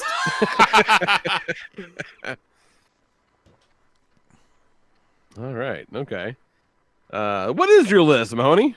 My list, which I certainly did not just finish 3 seconds ago. I'm going to give a shout out to the 2011 Thundercats cartoon. Do we remember that? Yeah. It was it was kind of that was anime. A pretty good reboot. A little bit anime, but like not too much, and it was really good. I enjoyed that. It ended real soon. Because them toys didn't sell. Yeah, definitely. So I don't like anything Star Trek. I don't like any of the shows. I don't like any of the original movies. I don't like the last 2 movies that came out, but I loved that 2009 Star Trek reboot. Yeah, that's a good one. Yeah, because I'm not a big Star Trek person either. I fucking like all 3 of those movies. I didn't Don't like need to see the the second or the last third. one, but I like the universe that they're doing. Star Trek Beyond was fun, man. I don't know. I didn't like it. I'm not a Star Trek guy, but I love that first one. Thought it was great. So that gets number 6 on my list. Number 5, the Battlestar Galactica TV show. Another thing that I could not care less about, and I decided to give it a try and said, oh, this is substantially better than anything I've seen coming out of the original thing. And it was really good. And apparently they are rebooting it for the NBC streaming service. Oh, that's a terrible idea. Well, I mean, reboot like Fuller House, I feel like they're doing with it. Like a continuation somehow. Well, who knows? all right. They say they're doing that with The Office too, but I'll believe it when I see it. At The Office, it's Michael and Dwight and Jim and Pam's kids. Do you know what the NBC streaming service is going to be called? Peacock. Peacock. Sure. Sure. Ridiculous. That's awful. How much will that cost a month? $1.99? Number 4 on my list, Buffy the Vampire Slayer, which was on. I flat out stole it from Matt's list because that's another thing that, like, that movie, fine, whatever, who cares about it? But that Buffy the Vampire TV show was phenomenal, and I loved it. I actually love the Buffy the Vampire Slayer movie and don't give a fuck about the TV show. Really? Yeah. That is so weird. It was just one of those movies that caught me at the correct time in my adolescence, and it was just it fired on all cylinders. Fucking see, that is exactly how I would describe the show for me. Like, I just stumbled on it at like that exact moment in my life where I was like, yeah, I need everything about this. How funny! Yeah, I missed out on that one, and I feel like it would make sense to go back and look at it now. Yeah, it probably wouldn't be that good. How funny is it that in it, Seth Green's character was afraid of the Wolfman, and then in Buffy the Vampire Slayer, he was a Wolfman. All connected, dog. It's all connected. Number 3, I'm gonna go comics and say the Annihilation and Guardians of the Galaxy reboot. Oh, yep. yeah, I mean, Ooh, that's real good. Yep. That shit made those characters, just put them on the map. there's a Guardians of the Galaxy Disneyland ride, and there's gonna be one at Epcot. Like, how fucking wild is that? Yeah. Like, imagine sitting in whatever, like, room Abnett and Lanning sat in, and we're like, what if the tree can only say, I am Groot? Yeah, let's do it. And now there's a Disneyland ride about these characters. I wish those guys were still friends. Oh, are they not friends anymore? As far as I know, there's some kind of falling out. Oh. Makes Let's me sad. get them. How about, Lee, you call Abnett. Parent and Trap. You invite him on the show. Yeah. Kelly, you call Lanning. You invite him on the show. All right. Yeah, and we'll fix it. Real Parent Trap. Let's do it. Let's do it. Nice. Number 2, Casino Royale. Yeah. James Yeah, Bond I'll remake. take that. Or reboot. I almost put that on. That was a great one. And number The 1, fucking defibrillator scene, though. Get out of here. Yeah, that scene. Like he had no gadgets in the whole movie except for a defibrillator in the car, and that's the one thing he needed. Yeah, that and I miss like the whole thing about him just being in a Texas Hold'em tournament feels a little strange. Yeah, It was that day and age. About it. Like if you just put aside that it's a Texas Hold'em tournament and it's just a card tournament, you're like, all right, cool. Like it's better. Bond is better when he's playing some weird European card game you don't know anything about. I think it's nuts. And, like they like reach over to that boot, the card boot thing, and they draw a card, and the whole crowd like gasps, and you're like, "What happened? What happened? Did he win?" Like better when it's like that. All right, number one should be no surprise to anybody. It's the Hawkeye reboot. Oh yeah, damn right. Wow. It is. Yep. Yep. Talk about That's far-reaching what- implications with that one. Love it. I got a carved cutting board that Nicole got for me hanging on my wall 2 feet to my left that she thought I was going to use in my kitchen, and I said, "Oh no, I'm going to mount this on my wall. I'm going to look at it all the time." Yeah, she was like, "I think they'll use it." I'm like, I mean, probably not. I mean, he'll love I it. would never. Probably won't use If I had come home and someone was cutting something on that, Oh I my would have God. lost my shit. Marie. Oh, yeah. Strawberries or something, just staining it. Or her and Katie are making slime on it. Oh God. Well, I think you just triggered him. Did you hear that? Awful. Why is it so hot in here? I'm sweating. Oh God. All right, so we did get a whole bunch on the Discord from the look of things. That's Yeah. pretty great. Hit us up. Discord.panelsonpages.com. Take you right to it. Sign up. Loving it. Good stuff. All right, so Ben hit us up. Number 6, Battlestar Galactica. It's the updated version of the 70s Chiefs Fest was truly must-see TV in the mid to late aughts. Number 5, the IDW Transformers comics. Unlike the Michael Bay monstrosities, these comics actually cared about the characters and did a new and interesting things with them. Number 4, Cronenberg's The Fly. A lot of love for The Fly. Jeff Goldblum and body horror make a frighteningly potent combination. I think The Fly is cool. I mean, we watched it, last Halloween time as one of our spoopy movies. But like, I have no connection to the original Fly, so it doesn't really register to me as a remake. It's kind of like just The Fly. Yeah. Yeah, no, that makes sense. 3, NBC's The Office. What could have been an inferior copy of the original UK show quickly turned into its own thing and has been a comedy staple ever since. Have you guys ever watched the original British Office? I have Yeah. not. No. I have. It's pretty good. The first episode of both is almost word for word the exact same show. Yeah. That's interesting. Yeah. But then they just go off and do their own thing. Yeah, they kind of hit a lot of the original and then slowly get their legs, and then the characters start doing their own thing. They come up with their own jokes, but like with the stapler and the Jello, all that shit. Right. But in the British version, it was jelly. Jelly. Did they have Jello over there? That's so sad. No, well, they call it jelly. Yeah, because his Michael Scott is pretty great. David Brent. Yeah, David Brent. Pretty fucking good to watch. Ben's number 2 is Mad Max Fury Road. And this surpassed every Mad Max film that preceded by a country mile. And number 1, John Carpenter's The Thing. Wow. A lot of things at number 1. Yeah.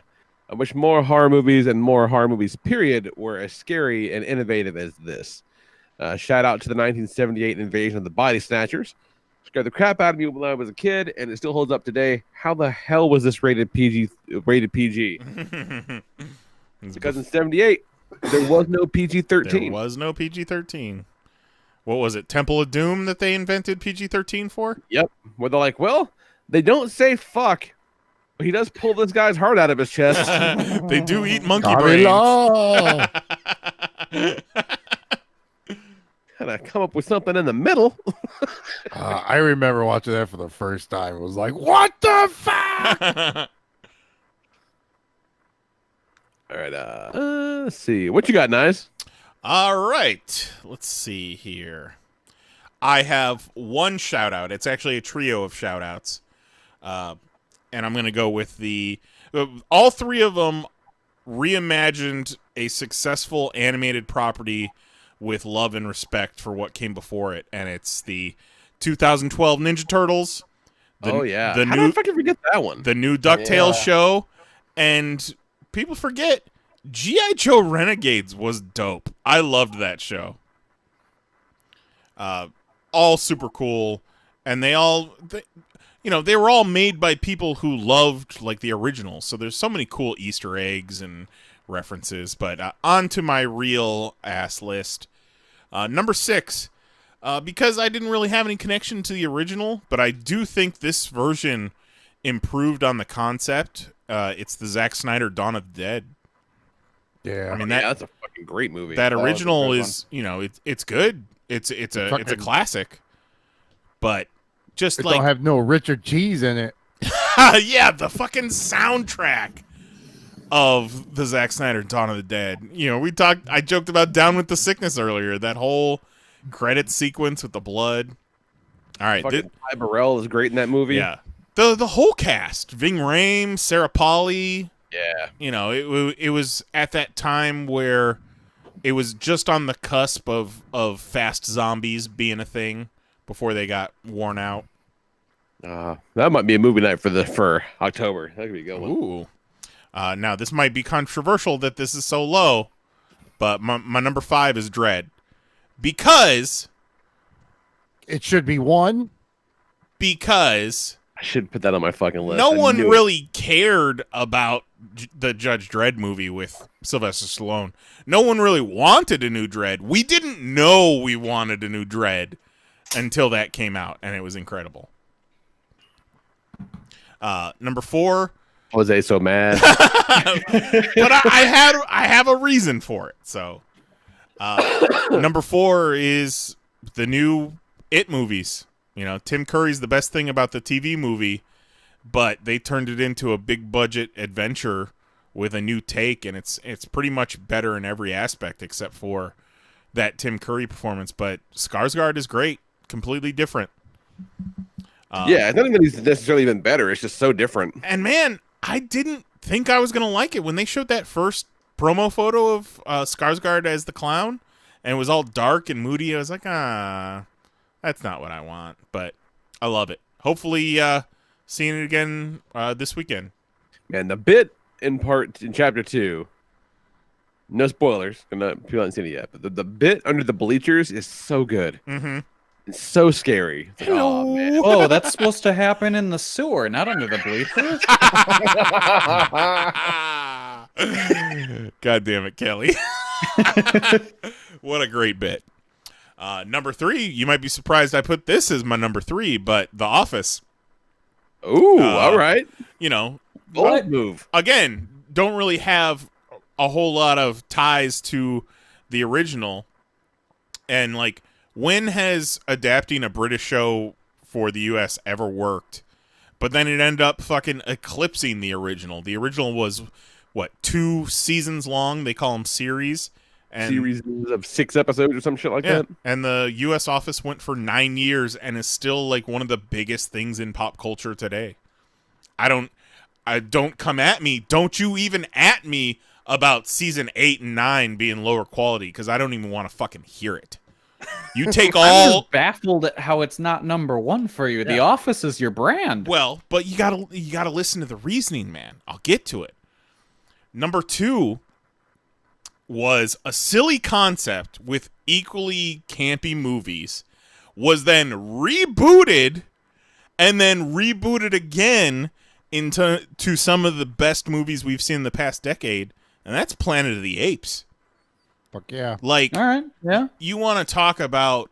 And that's a good pull. Right, those original Planet of the Apes movies are fucking dumb and stupid and goofy, but the new ones with Andy Serkis as Caesar. Dude, I cried so hard at the end of the third one. Like, how dare they make us care about a Planet of the Apes series? Oh, and then great. Like, that's a great pull. Not even to mention the Tim Burton Marky Mark version.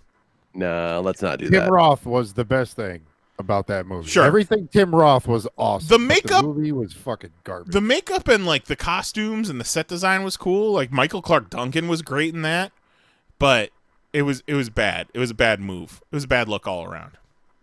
My number one, and it's my number one because they came back from such a disaster. No reboot has come so far.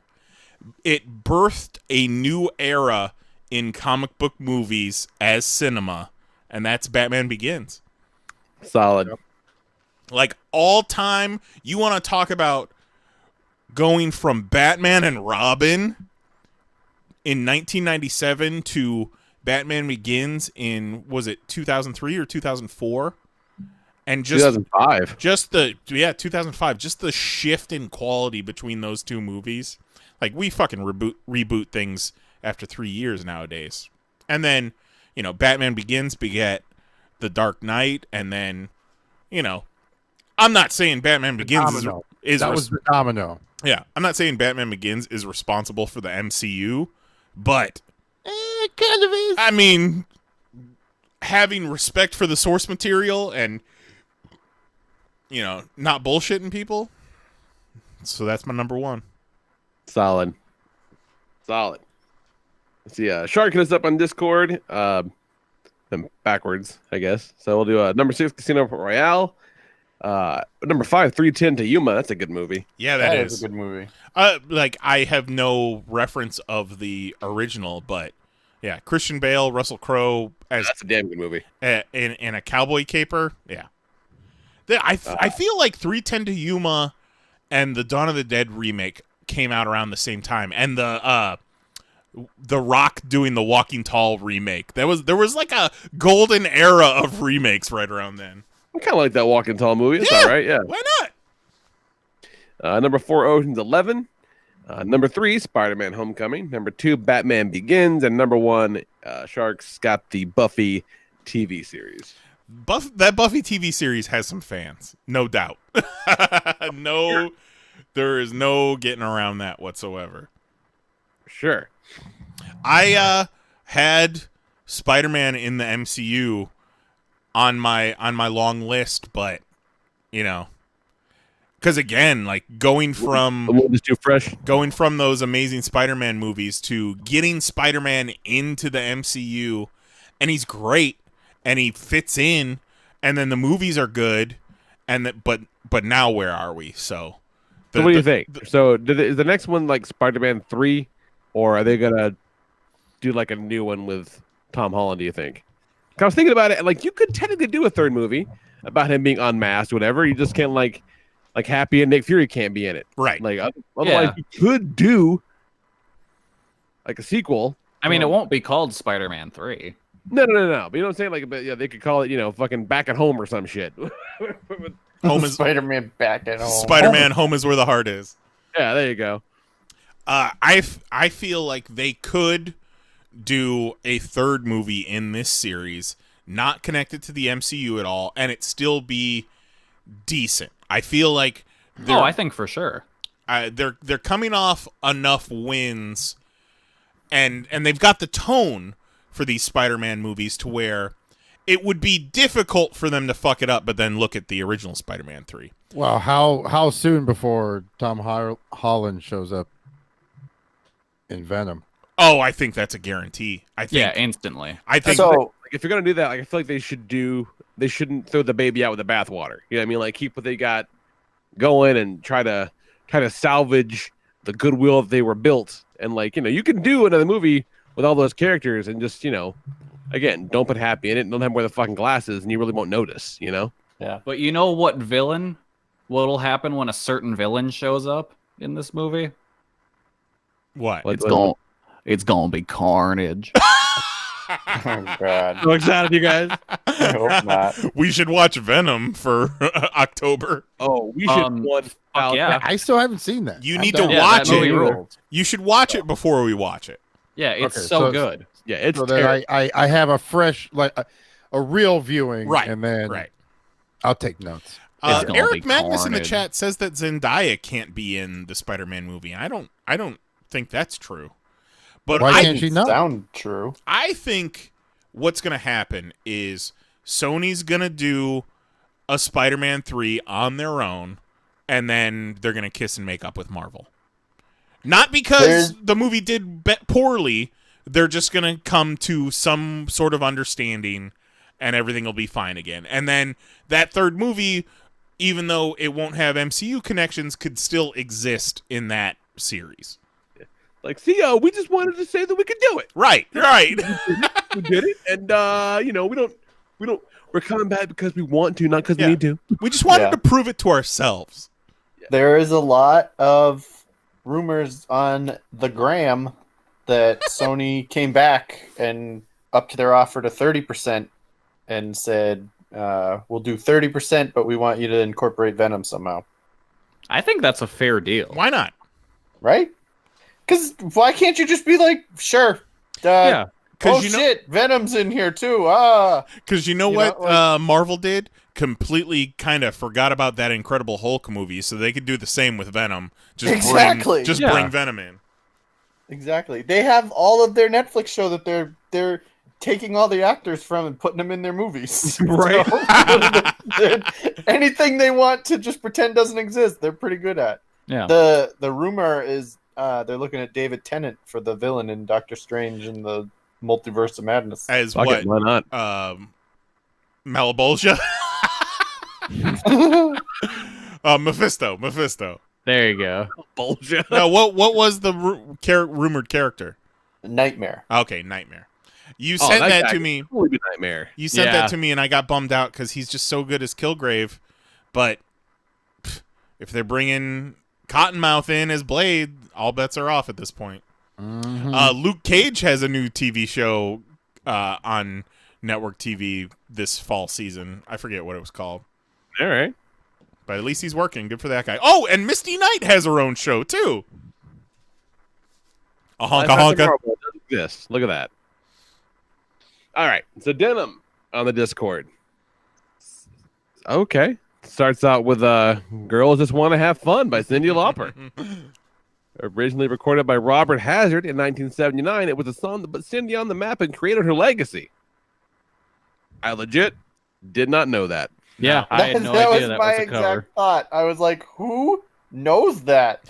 Like, how does Juan even know that? That is the Even most if- on-brand Juan pick. Like, I get that Juan is a big fan of Cyndi Lauper and all that, but even the biggest fan of Cyndi Lauper, I'm amazed, knows that that's a remake of some song. That's impressive. And some dude sang it? Ugh. Yeah, that's got to be Dude. weird just coming from a dude. Yeah, it's nasty. Some dude. Different time, man. Just 70s. want to have fun. How does it even work if it's a dude? Because the whole, like, the phone rings and her mom asks what's she gonna do with her life.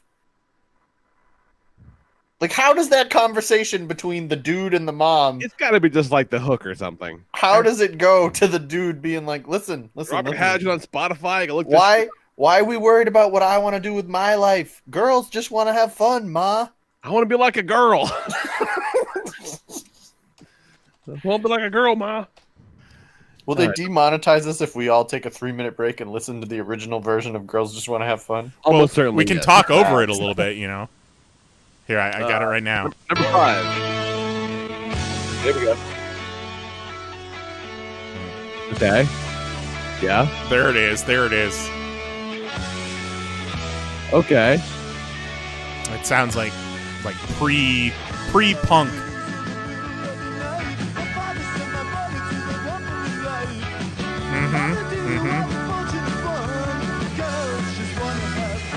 There you go. There you Okay. go. I hate it. Good. Yeah, it kind of sounds very Elvis Costello-y. Yeah, definitely. Yeah, I never want to hear that again. Cool. That was terrible. Number 5, Never Say Never Again. Due to a legal dispute, Warner Brothers decided to bring back Sean Connery as James Bond for this remake of the 1965 Bond film, Thunderball. Didn't know that shit either. Number 4, Evil Dead 2. The first 10 minutes of this sequel remakes the entire first film, eliminating the entire cast of it and just making it Ash and the girlfriend. Solid, ballsy move on Evil Dead 2. Number 3, the IDW Transformers comics. I've delved deeply into the comic book series thanks to the Humble Bundle, and this is the Transformers at their very best. Shit, yeah, it is. Number 2, the Marvel and toy line for G.I. Joe.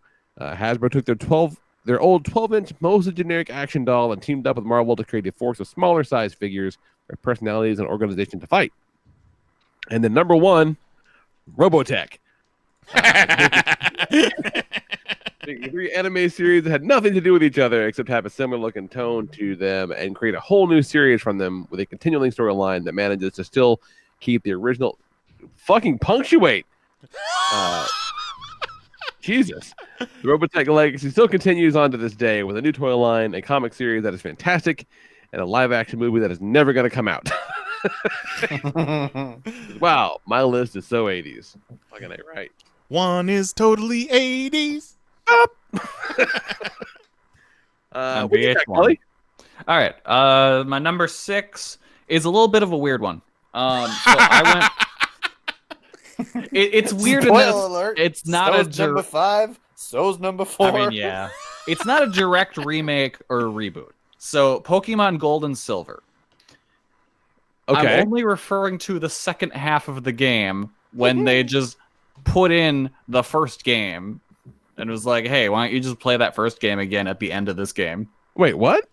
You never knew that? No. At the end of Pokemon Gold and Silver, you can just go play through the first, like, the region from Blue and Red. Huh. Okay. Yeah, because they just threw that in there. Like, the file for the game was too big initially. So Satoru Iwata went in and fucked around with some stuff and figured out how to make the file small enough. And he was like, well, shit, now I have a whole bunch of space. So he's like, yeah, I just kind of tacked on the last game to the end of this one. That's crazy. All right. Yeah, so he somehow made the file size so small he could add an entire extra game.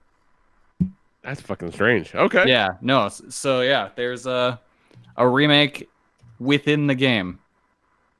A remake within the sequel. Yeah. Some Evil Dead 2 shit right there. Yeah. Number 5, the 2017 Power Rangers movie.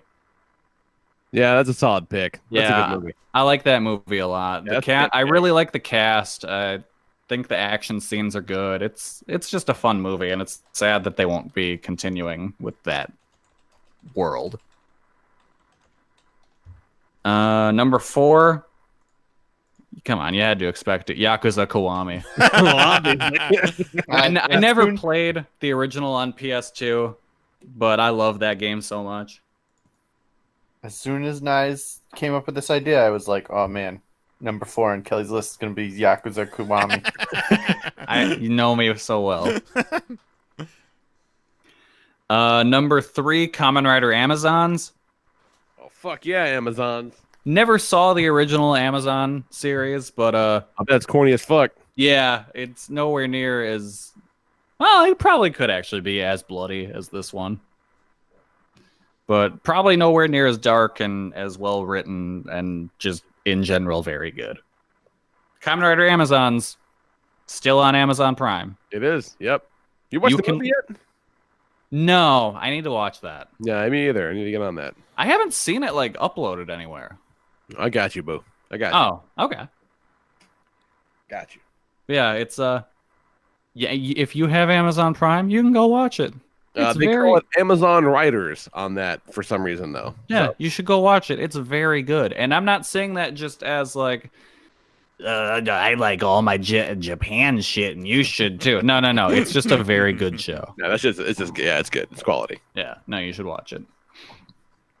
Number 2, the Heisei Gamera series. Yeah, Kelly got me that for Christmas a couple years ago. It's great. Yeah, no, they relaunched the Gamera movies in 1995 for and it was in the Heisei period of Japanese history, which that's the various periods are based around whoever the emperor is at the time. Right now we're in the Reiwa era. But yeah, the Heisei era Gamera movies are some of the best giant monster movies ever. Like they're well written, they're amazing to look at. Like the monster fights are so good, and the effects still hold up so well. Almost 2 decades later. The miniatures are crazy. Yeah. Gamera might be my all-time favorite kaiju, simply because of that Mystery Science Theater episode. So good. I forgot that his legs just become jetpacks, and I Yeah. lost my fucking mind watching that movie. Like, oh, it's so great. Yep. Yeah, that's Gamera Guardian of the Universe, Gamera 2 Attack of Legion, and Gamera 3 The Revenge of Iris. Great. Yeah, all 3 are really good. They're honestly, as much as I love Godzilla, there's a very, very small handful of movies that I would put in Godzilla above those Gamera movies because they're so good. That's another thing. Even if you're not like a fan of giant monster movies, those are worth checking out. And number one of that small handful, Shin Godzilla. It's essentially a modern remake of the original Gojira, and it's so good. I always say it reminds me of what if Aaron Sorkin wrote a Godzilla movie. Really? Okay. It's a lot of walk and talk. A lot of fast talking, a lot of people just suddenly introduced. Here's their big government titles. Like, it becomes a joke as the movie goes on because there's one character who keeps amassing jobs as this crisis goes on, and to the point where you can't read through all of his titles, and when they flash it on the camera. That's funny. Yeah, no, it's a movie largely about the government bureaucracy and how fucked it all is. Well, meanwhile, here's Godzilla coming to kill everyone, and it's just taking you through the endless meetings that these people have to figure out, oh, can we send the Special Defense Force against him or not? That's great. Yeah, no, it's an incredibly well-written movie. I love the original, but as far as the writing on the movies goes, Shin Godzilla is the best, by far, of any Godzilla movie. And the monster effects are amazing. Yeah, I almost watched that this weekend, but didn't get around to it. Yeah, no, it's so good. Yeah, can't recommend that one highly enough.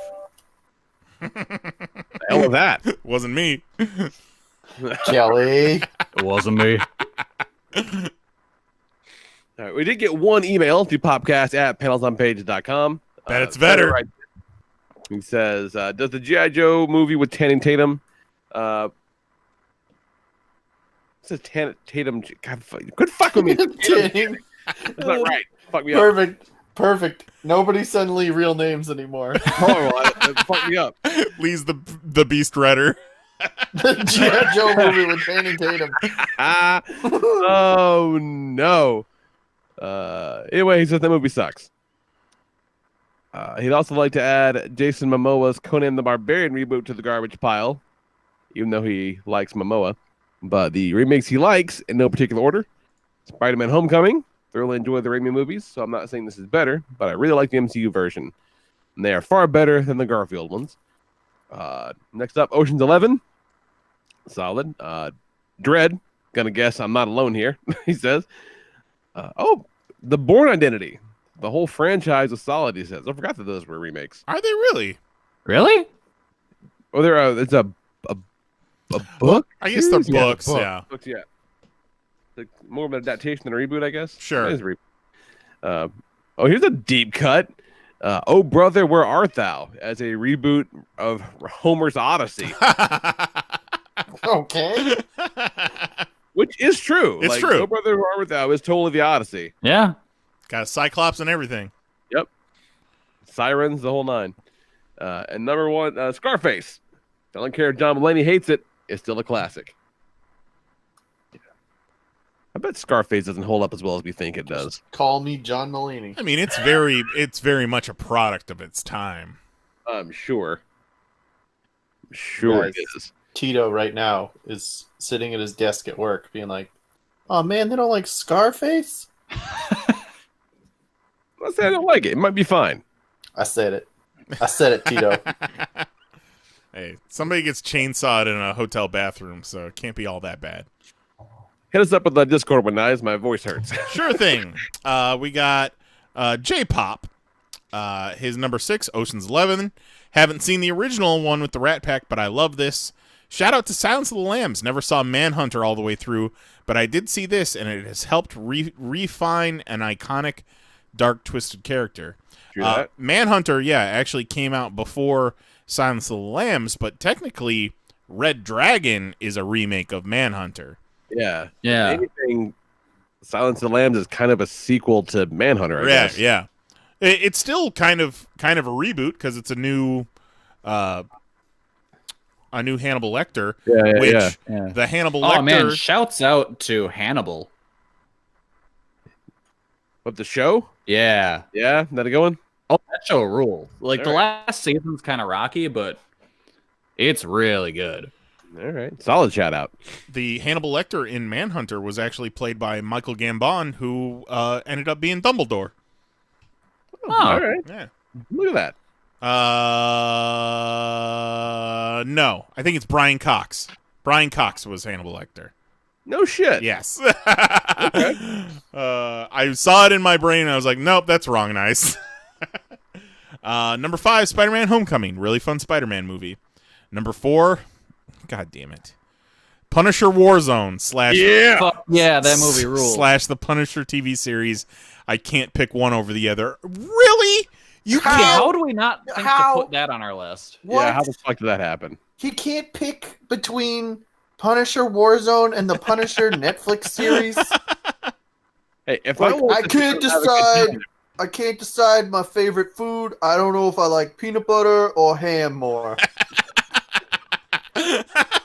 Ooh, peanut butter ham. Number 3. I mean, I see where it's coming from. Because if I'm going to have a great time, Punisher Warzone all day. Yeah.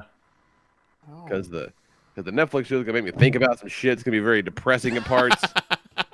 Nothing depressing about Punisher Warzone. It's true. No, it's just joy all a the romp time. a minute, goddammit. Number 3, Casino Royale from 2006. Haven't seen the 1967 film, but this was the first James Bond movie I really enjoyed. Number 2, Jose will be happy, Dread 2012. I don't think this needs an explanation. And then number 1, Daredevil, the Netflix series. The non-director cut of the movie was not good, but this show was like crack for me in that I couldn't get enough of this and couldn't stop watching until I had no more. So good. And then we got Zero and Cat also on the Discord. Zero's list is Fate, Stay Night, Unlimited Blade Works. While the original anime and visual novel were good, the Affordable remake was gorgeous. I'm so excited for Knize to have to read anime names. The peanut butter ham is just making me think of this stupid Sierra Mist chocolate cake brownie. No, thing it was or whatever. wasn't it? Nonsense. It wasn't it No, mellow. it's a brownie soaked in orange juice. No, it was mellow yellow with mint chocolate chip ice cream. Yes, Was the original. mellow yellow mint chocolate. The chip brownie was. soaked in orange juice was the made up one. I'm not sure it was. Number 5, StarCraft Remastered. StarCraft has been a big part of my life, and the remaster of it brought the competitive side of it back in full force. Number StarCraft 4, fucked me up for a long time. Number 4, Batman '89, going from the '60s show, the first Burton Batman movie forever changed how we view the Bat. I'd argue it was the most important event into making Batman what he is today. I'll agree with that. Number 3, the 2012 Ninja Turtle show. Boy. My favorite turtle cartoon by far. Yeah, probably the best one that ever existed. Great humor, amazing action, and plenty of nods and throwbacks to past TMNT stuff without hitting you over the head with it. Absolutely. Number 2, all the IDW reboots. Ghostbusters, TMNT, Transformers. IDW just kills it with all 3. In the case of Transformers and Turtles, I think it's the best they've ever been in any media. And number 1, Transformers, all of it. because just about every series, movie, comic, toy line could be considered a Sure reboot. enough. I love the franchise keeps reinventing itself, and there's something for everybody. And then Cat's list real quick. Number 6, the Nolan Batman. Number 5, Spider-Man in the MCU. Number 4, 2004 Dawn of the Dead. Number 3, Spyro Remastered. Number 2, Full Metal Alchemist Brotherhood. And number 1, the Pokemon remakes, Fire Red, Soul Silver, etc. And then we've got 2 more. We got one on Facebook, and then Eric Magnus hit us up on Facebook Messenger. Let's see. Who we still got left? Jose still has to do his, right? Jose got to go. All right. Jose, you there? I'll run through these real quick, and then we'll do Jose's. Eric Magnus. Top 6 reboots and remakes in no particular order. Number 6, Buffy the Vampire Slayer. If you told me in 2003 that I'd be a fan of Buffy the Vampire Slayer and Angel, I'd have slapped the shit out of you. But I bought season 1 through 3 on a whim in Okinawa, and I was hooked. Number 5, Spider-Man in the MCU while it lasted. I liked Tobey as Peter Parker and Garfield as Spider-Man, but Holland is a good combination of both. Number 4, Fast 5. I don't care what anyone says. That was a reboot to that franchise that I didn't give a shit about before. Yeah, no, Fast 5 is where I kind of was turned a little bit. Where And you then brought those the next rock on. 3 were great, and then they got kind of wacky. Number 3, DC Rebirth. He loved that, and he hated the new 52 when it was announced, and always thought it was a stupid idea. But Rebirth was awesome. Barry and Wally's interaction was moving. Yeah, no, totally agree. Number 2, Heroes Return. I had just become an Avengers and Captain America fan prior to that. Stupid Onslaught event, Heroes Return, got me excited again. All right. You know what? Heroes Return was great. Heroes That should've Reborn been is on my trash. list. Yeah, Heroes Return is really good. Yeah, Heroes Reborn is a steaming pile of garbage, but Heroes Return was wonderful. That's a deep cut, though. I'm impressed. I like it. And number 1, Post-Crisis DCU. I was becoming a teenager after Crisis ended, and I loved what they were doing with DC at the time. John Byrne is the reason I became a Superman fan. And some shout-outs to Daredevil Seasons 1 through 3, Battlestar Galactica, Mad Max Fury Road. He says, fuck, I just realized I forgot the Daniel Craig James Bond movies. and I've typed too much already, and I don't feel like readjusting my list, so fuck it. Instead, enjoy this stream of consciousness. And then Jerry Whitworth, his 1 through 6 are Schindler's List. That's weird. No, actually, number 6 is the 1999 Mummy, remade from the 1932 Mummy.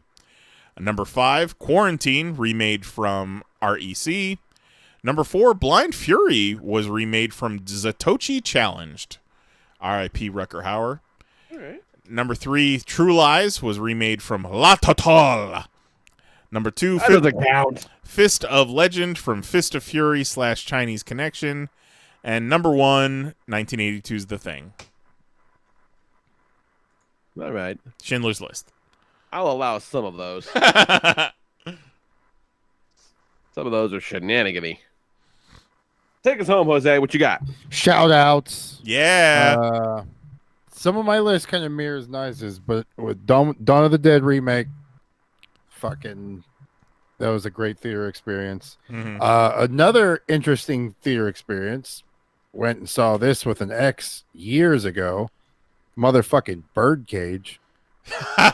Mary loves the Birdcage. I don't think I've ever seen it. My mom took me to see the Birdcage, and Yeah. we joked over the weekend that it was during the time where they weren't sure if I was gay or not. Spartacus Atticus. Agador Spartacus. Hey, Agador Spartacus. I don't like to wear shoes. And then the Jason remake, the Friday the 13th remake. That Friday the 13th remake is probably the best of all those early 2000s horror remakes that they did. Hands down, for sure. The scene that turned me and got me was like, this fucking guy's knife is sharp the whole time. What does he do? Sharpen his fucking knife all day? Cut to the scene of him down in the basement sharpening in his knife all day. I said, fucking well played. I'm in. All right. Number 6, I got the Evil Dead, the new remake. That was Oh good. yeah, dude, that movie's fucked up. That's a good one. Yeah, it does very well of being Evil Dead while completely distancing itself from that, being its about own that. thing. Man, Which that I'm surprised that I thought that they were going to keep going. I completely forgot about that. You know, then they did the show. Yeah. Then I got fucking the Turtles cartoon because it's the shit. Yeah. Which I still have the last season to finish. God damn. It's on the Hulus. Planet of the Apes series, fucking great. I haven't seen 2 yet, but I'm pretty sure it's going to be more of the same of 1. Yeah, Pretty good. I think you'll like it. Then I got Batman Begins because it restarted. It showed that a comic book movie can be taken very seriously and be very good and create a world and universe that is as real as any other quote unquote real movie out there. And then fucking number 1, goddamn Dread. Yeah, because it goddamn Dread. It was the movie I said we didn't need. Yeah. And I've never been more wrong about a movie. And so glad that we ended up seeing it in the theater to get the full 3D experience and just to be completely wrong in person. And then then at for a the while end of the movie, before it came out on Blu-ray or Netflix or whatever, like you felt like you were kind of in a little club. Yeah. Being one of the few people that saw and were repping Dread. Jose was leading the charge. He was ready to buy tickets for people. it's a fucking great movie. And it's with all the dumb bullshit that has come out between now and the first Dread, there's no reason why a sequel has not been made. But now that he's the boys. Yeah, he is the boys now. I don't know. It could happen. It could still happen. It's either two ways. He's either now too busy or too expensive. I mean, I don't know. He was also a Star Trek for a while. Yeah. Yeah. But it would be cool to see with the success of the boys more interest in doing Dread 2. Right. So that could be a cool little that movie wave. Lost so much money. It's crazy. And I don't get it because it was so good.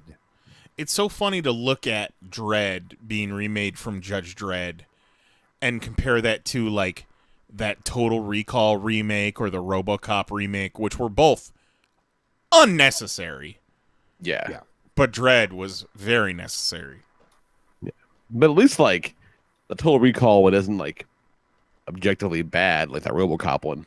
But like we enjoyed that Total Recall remake because we were all hanging out and we saw it together. Yeah, it was but fun. It's fine. I've never revisited that movie. There's the only scene I really remember was the room where like the cops float in the air or some shit. Yeah, because they're going through the center of the earth or some dumb shit. Yeah. Yeah. That's it. That's the only scene I remember. Silly. Yeah, Dredd, according to Box Office Mojo, had a production budget of $50 million. And a lifetime worldwide gross $35 million. So there's why no sequel happened. That hurts. That hurts my feelings. And see, like now, they'd make Dredd for like $10 million. And They've just gotten drop it on so- Hulu. Yeah, they've gotten so economical with budget costs that they would never spend that much money on anything that's not a surefire hit. Well, Amazon's surely listening, so for sure, get on it. Do it, assholes. Get your boy ready for another series. So solid list, Jose. Solid list. Thanks everybody. Freaking shoot, that was a fun one. That was great.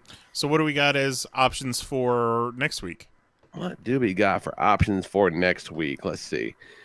I feel like we're due another food top 6. Those really bring out the fucking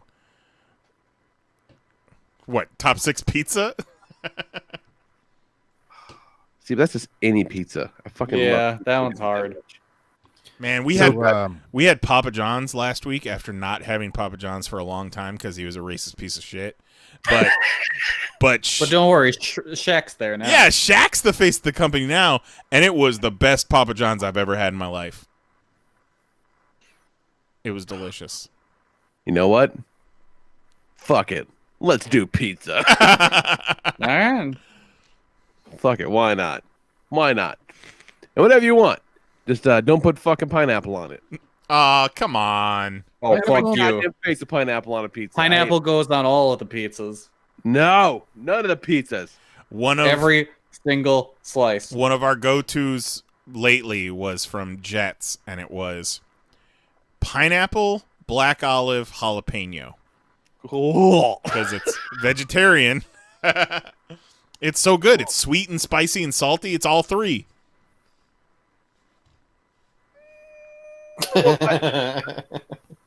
Yep. All right, we're doing this one for sure.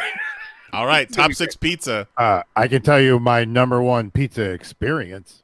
Save it. A little take a walk. I was just thinking about that the other day, and I was like, man, whatever flavor pizza I ordered that night, that's number one. Man, my fucking year peaked at take a walk. Got a goddamn high five out of it. Let us know your top 6 pizza. That can be pizza chains, pizza toppings, pizza experiences, pizza orders. Yeah, pizza memories, whatever the fuck, man. Let's talk about pizza next week. Yeah, because top I know 6 it's about me, but I have a lot of pizza-based memories. So anything pizza, anything pizza. Fucking, who's your favorite Ninja Turtle, man? That counts. Let's go. Yeah. Email us, popcast@PanelsOnPages.com. Leave the voicemail 616-951-1POP. Hit us up on the Twitter machine @PanelsOnPages or discord.panelsonpages.com. Let's talk comic books. Get the fuck out of here. The problem with comic books is the ink comes off on your hands. Every time you turn the page, you have to wash your hands. I like that Lee just inadvertently screamed out, "Who's your favorite Ninja Turtle?" as a top 6 topic. Like it's like, so it's Donnie and Mikey and Raph and Leo and then Raph in a trench coat. Venus de Milo. That's part. That's part of top 6 pizzas. He said, "Is who's your favorite Ninja Turtle?" Yeah. No. New top 6 topic. Who's your favorite Ninja Turtle? Well, there's been been that new one from the comics. Yeah. So there's 6. There's been many incarnations of multiverse of turtles. Yeah. Slash. Put it on the list. Toka. Yeah. That's right. Speaking of, I'm gonna go Toka. Toka. Got him. All right, let's see. So this Carnage versus Deadpool is stupid and fun. I like it. It's pretty good. I'm enjoying it. Let's see. I like the Batman universe, which is the reprint of the Walmart comics. Yeah, that book's cool.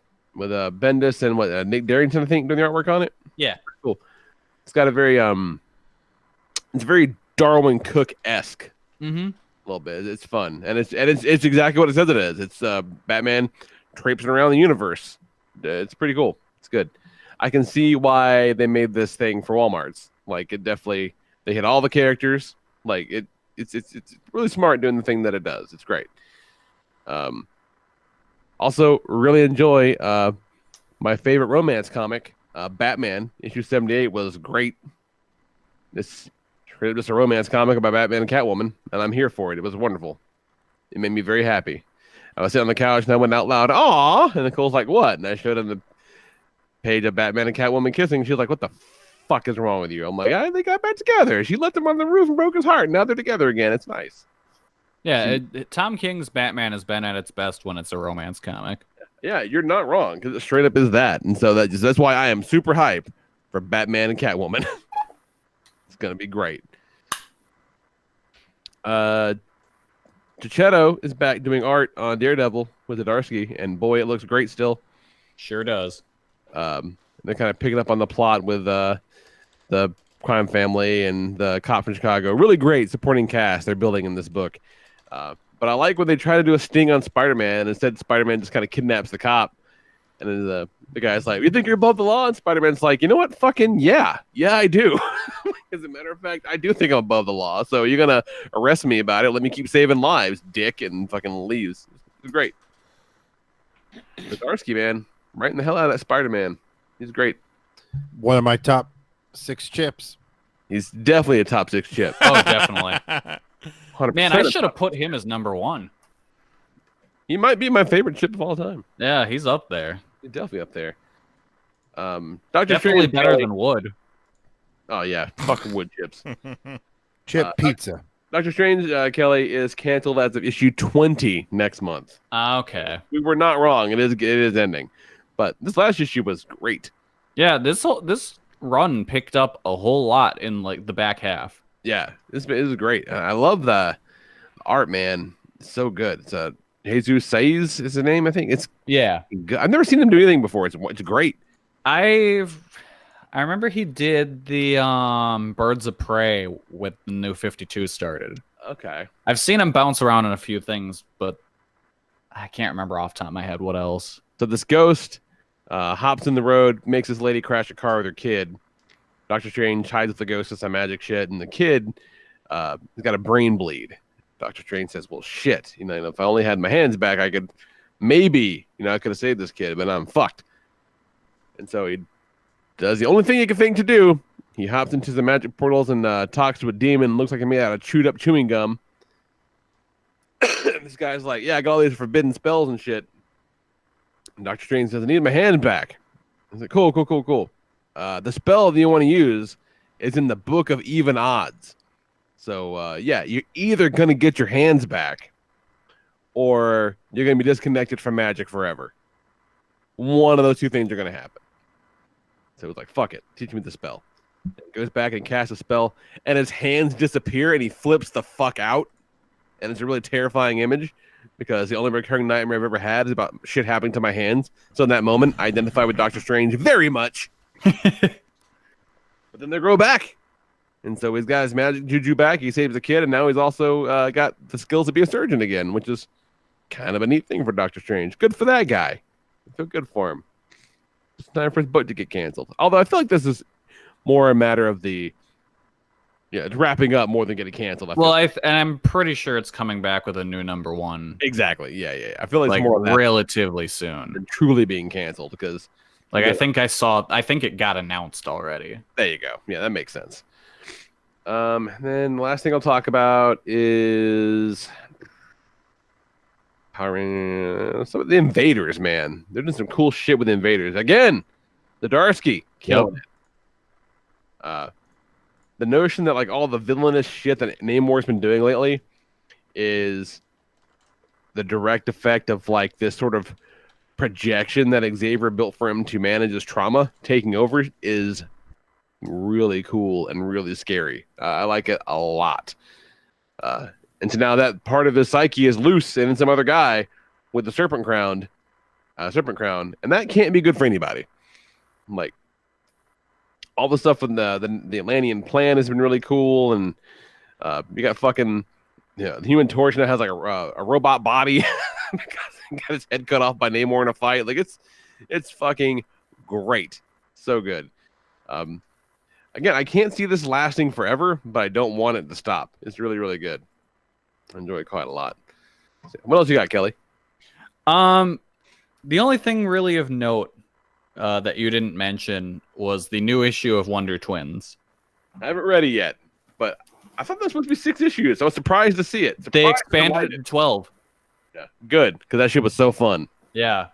This issue shows how the Justice League deals with rioters, and that is by taking a stinky guy who they keep in a vault in the Hall of Justice, hooking him up to a crane, and then just waving him over the top of the rioters. That's so fucked up. I love it. That's so stupid. I love it. It's the best. It's hilarious. I look forward to that. I got a few more for tomorrow. I should wrap up just in time for the new ones. So if I time that properly. Good deal. Cool. What you got, Knize? We're talking about? The only thing I really have talking about, besides competitive juggling, which I just man, those guys look like a bunch of dickheads. Combat juggling. No, I linked it in our message and also in the podcast chat. So I know it is unwoke to go to Chick-fil-A these days. I get it. I'm sorry. I love the gays. A lot of gays working behind the counter at Chick-fil-A. But I gotta tell you guys, they've got macaroni and cheese now.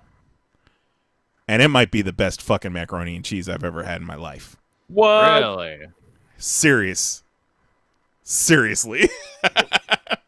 What? Like, it's got that perfect balance of got a little bit of burnt cheese crust on the top. It's got the stretchy cheese in it, but then it's also got a cheesy sauce to it. And it's elbows, because that's the only way you're supposed to make macaroni is with elbows. And it's fantastic. Duly noted. So, if you're in need of a mac and cheese fix, I would put on a disguise, go to a Chick-fil-A. Well, I mean, if they start closing a bunch of Chick-fil-A's, you put a lot of gays out of work. That's right. They fucking the line to Chick-fil-A is always just down the block. It doesn't make any sense. I'm not waiting in line at a drive. Yeah, but they are very efficient about that line. Yeah, I would say say they know what they're doing. That line is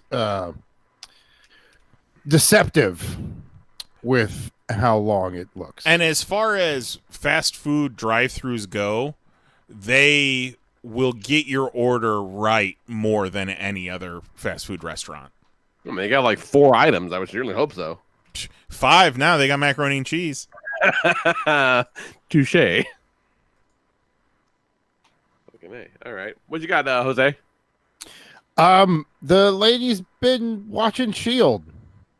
Oh yeah, like Agents of or the yes, Agents of Shield. Oh, I thought we were talking Chickless. Oh. So that's a better show. I've been dropping in and out, but watched pretty much the whole season 5 with her so far. Wow, she is deep. Well, yeah, she was on like season 1 when I went to Philly. What's season 5 of Shield? What happens? That's the one. They're in space for some Earth reason. 616 is like blown up. They said like they don't think Quake did it. Yeah, that's when I stopped watching. Yeah, that season is absolute trash. I have no reference of where it is from there, like what happened before or what happened after. Well, the one before that was all they had some cool shit with Ghost Rider. Yeah, see, I missed all of Ghost Rider. Then I LMDs.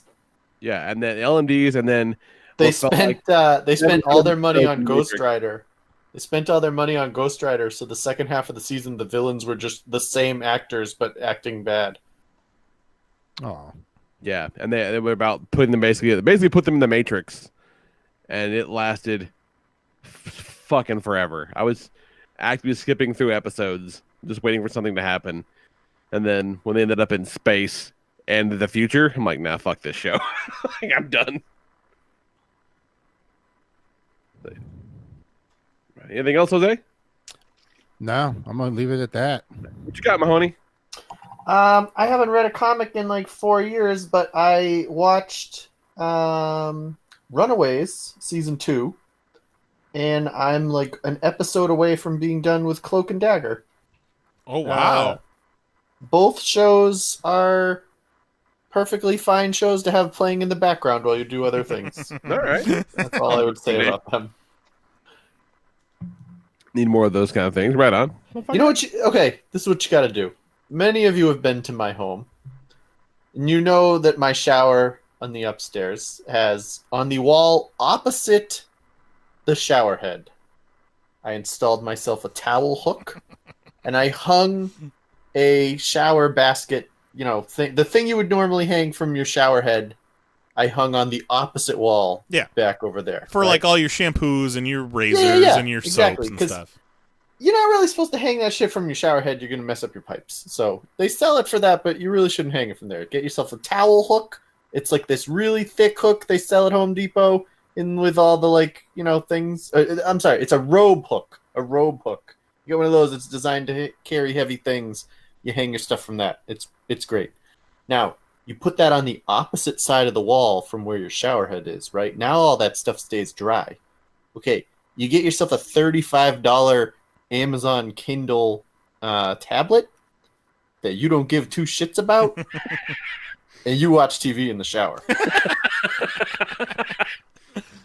It's life-changing. Turn off all the lights. Yeah, sometimes you're having a day, you turn off the lights, it's like you're at the movies. On a Great. low-res, shitty Amazon tablet. Yeah, it gets a little foggy, but hey, most of us wear glasses. You don't got your glasses on, so you don't know that it's foggy. That is an A+ life hack in Mahoney. Yeah, it's great. Couldn't recommend it enough. Oh, and on The that other day I had to genius note- shower just with my thoughts, and I was like, ugh. Yeah, that's when I was thinking about fat calipers. Yeah, you should have been watching Cloak and Dagger instead. I was just reliving childhood trauma. Instead, I could have been watching Runaways. Well, on that genius note, let's fucking call it. It's great. So, next week, hit us up with your top 6 pizzas or pizza-related anecdotes, toppings, experiences, restaurant, whatever the fuck. Let's talk about pizza next week. Pizza. Fucking hungry. So, yeah. Email us, popcast@PanelsOnPages.com. Leave us a voicemail, 616-951-1POP. Or hit us up on Twitter @PanelsOnPages or on the Discord, discord.panelsonpages.com. Four people listening on YouTube right now. Smash that like button. Damn right, smash the like button. Smash it. Check out the It commentary, man, because it was a lot of fun to do, and the video was excellent. We're fucking hilarious. We are very funny. You I guys. showed my mom the dog police bit. One of my favorite bits that makes me laugh every time is Misfits Assemble. You're a star, Kelly. Oh, thank you. So yeah, so do that. I was raised on Mystery Science Theater, so Yeah. Plus, you were looking at it with fresh eyes. that's true. Yeah. Yeah, join us on all the the Discords and shit like that. All those fun things. And we'll do it next week at 10 p.m. Eastern, 9 p.m. Central at youtube.com/panelsonpages. For Jason Knize, Jose Guzman, Kelly Harris, and a good buddy Mahoney, I'm the Lord Reverend Lee Rodriguez. Talk to you guys next week. Night. Love you. Bye-bye.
Demonetize this, you fucking Google ass bitch.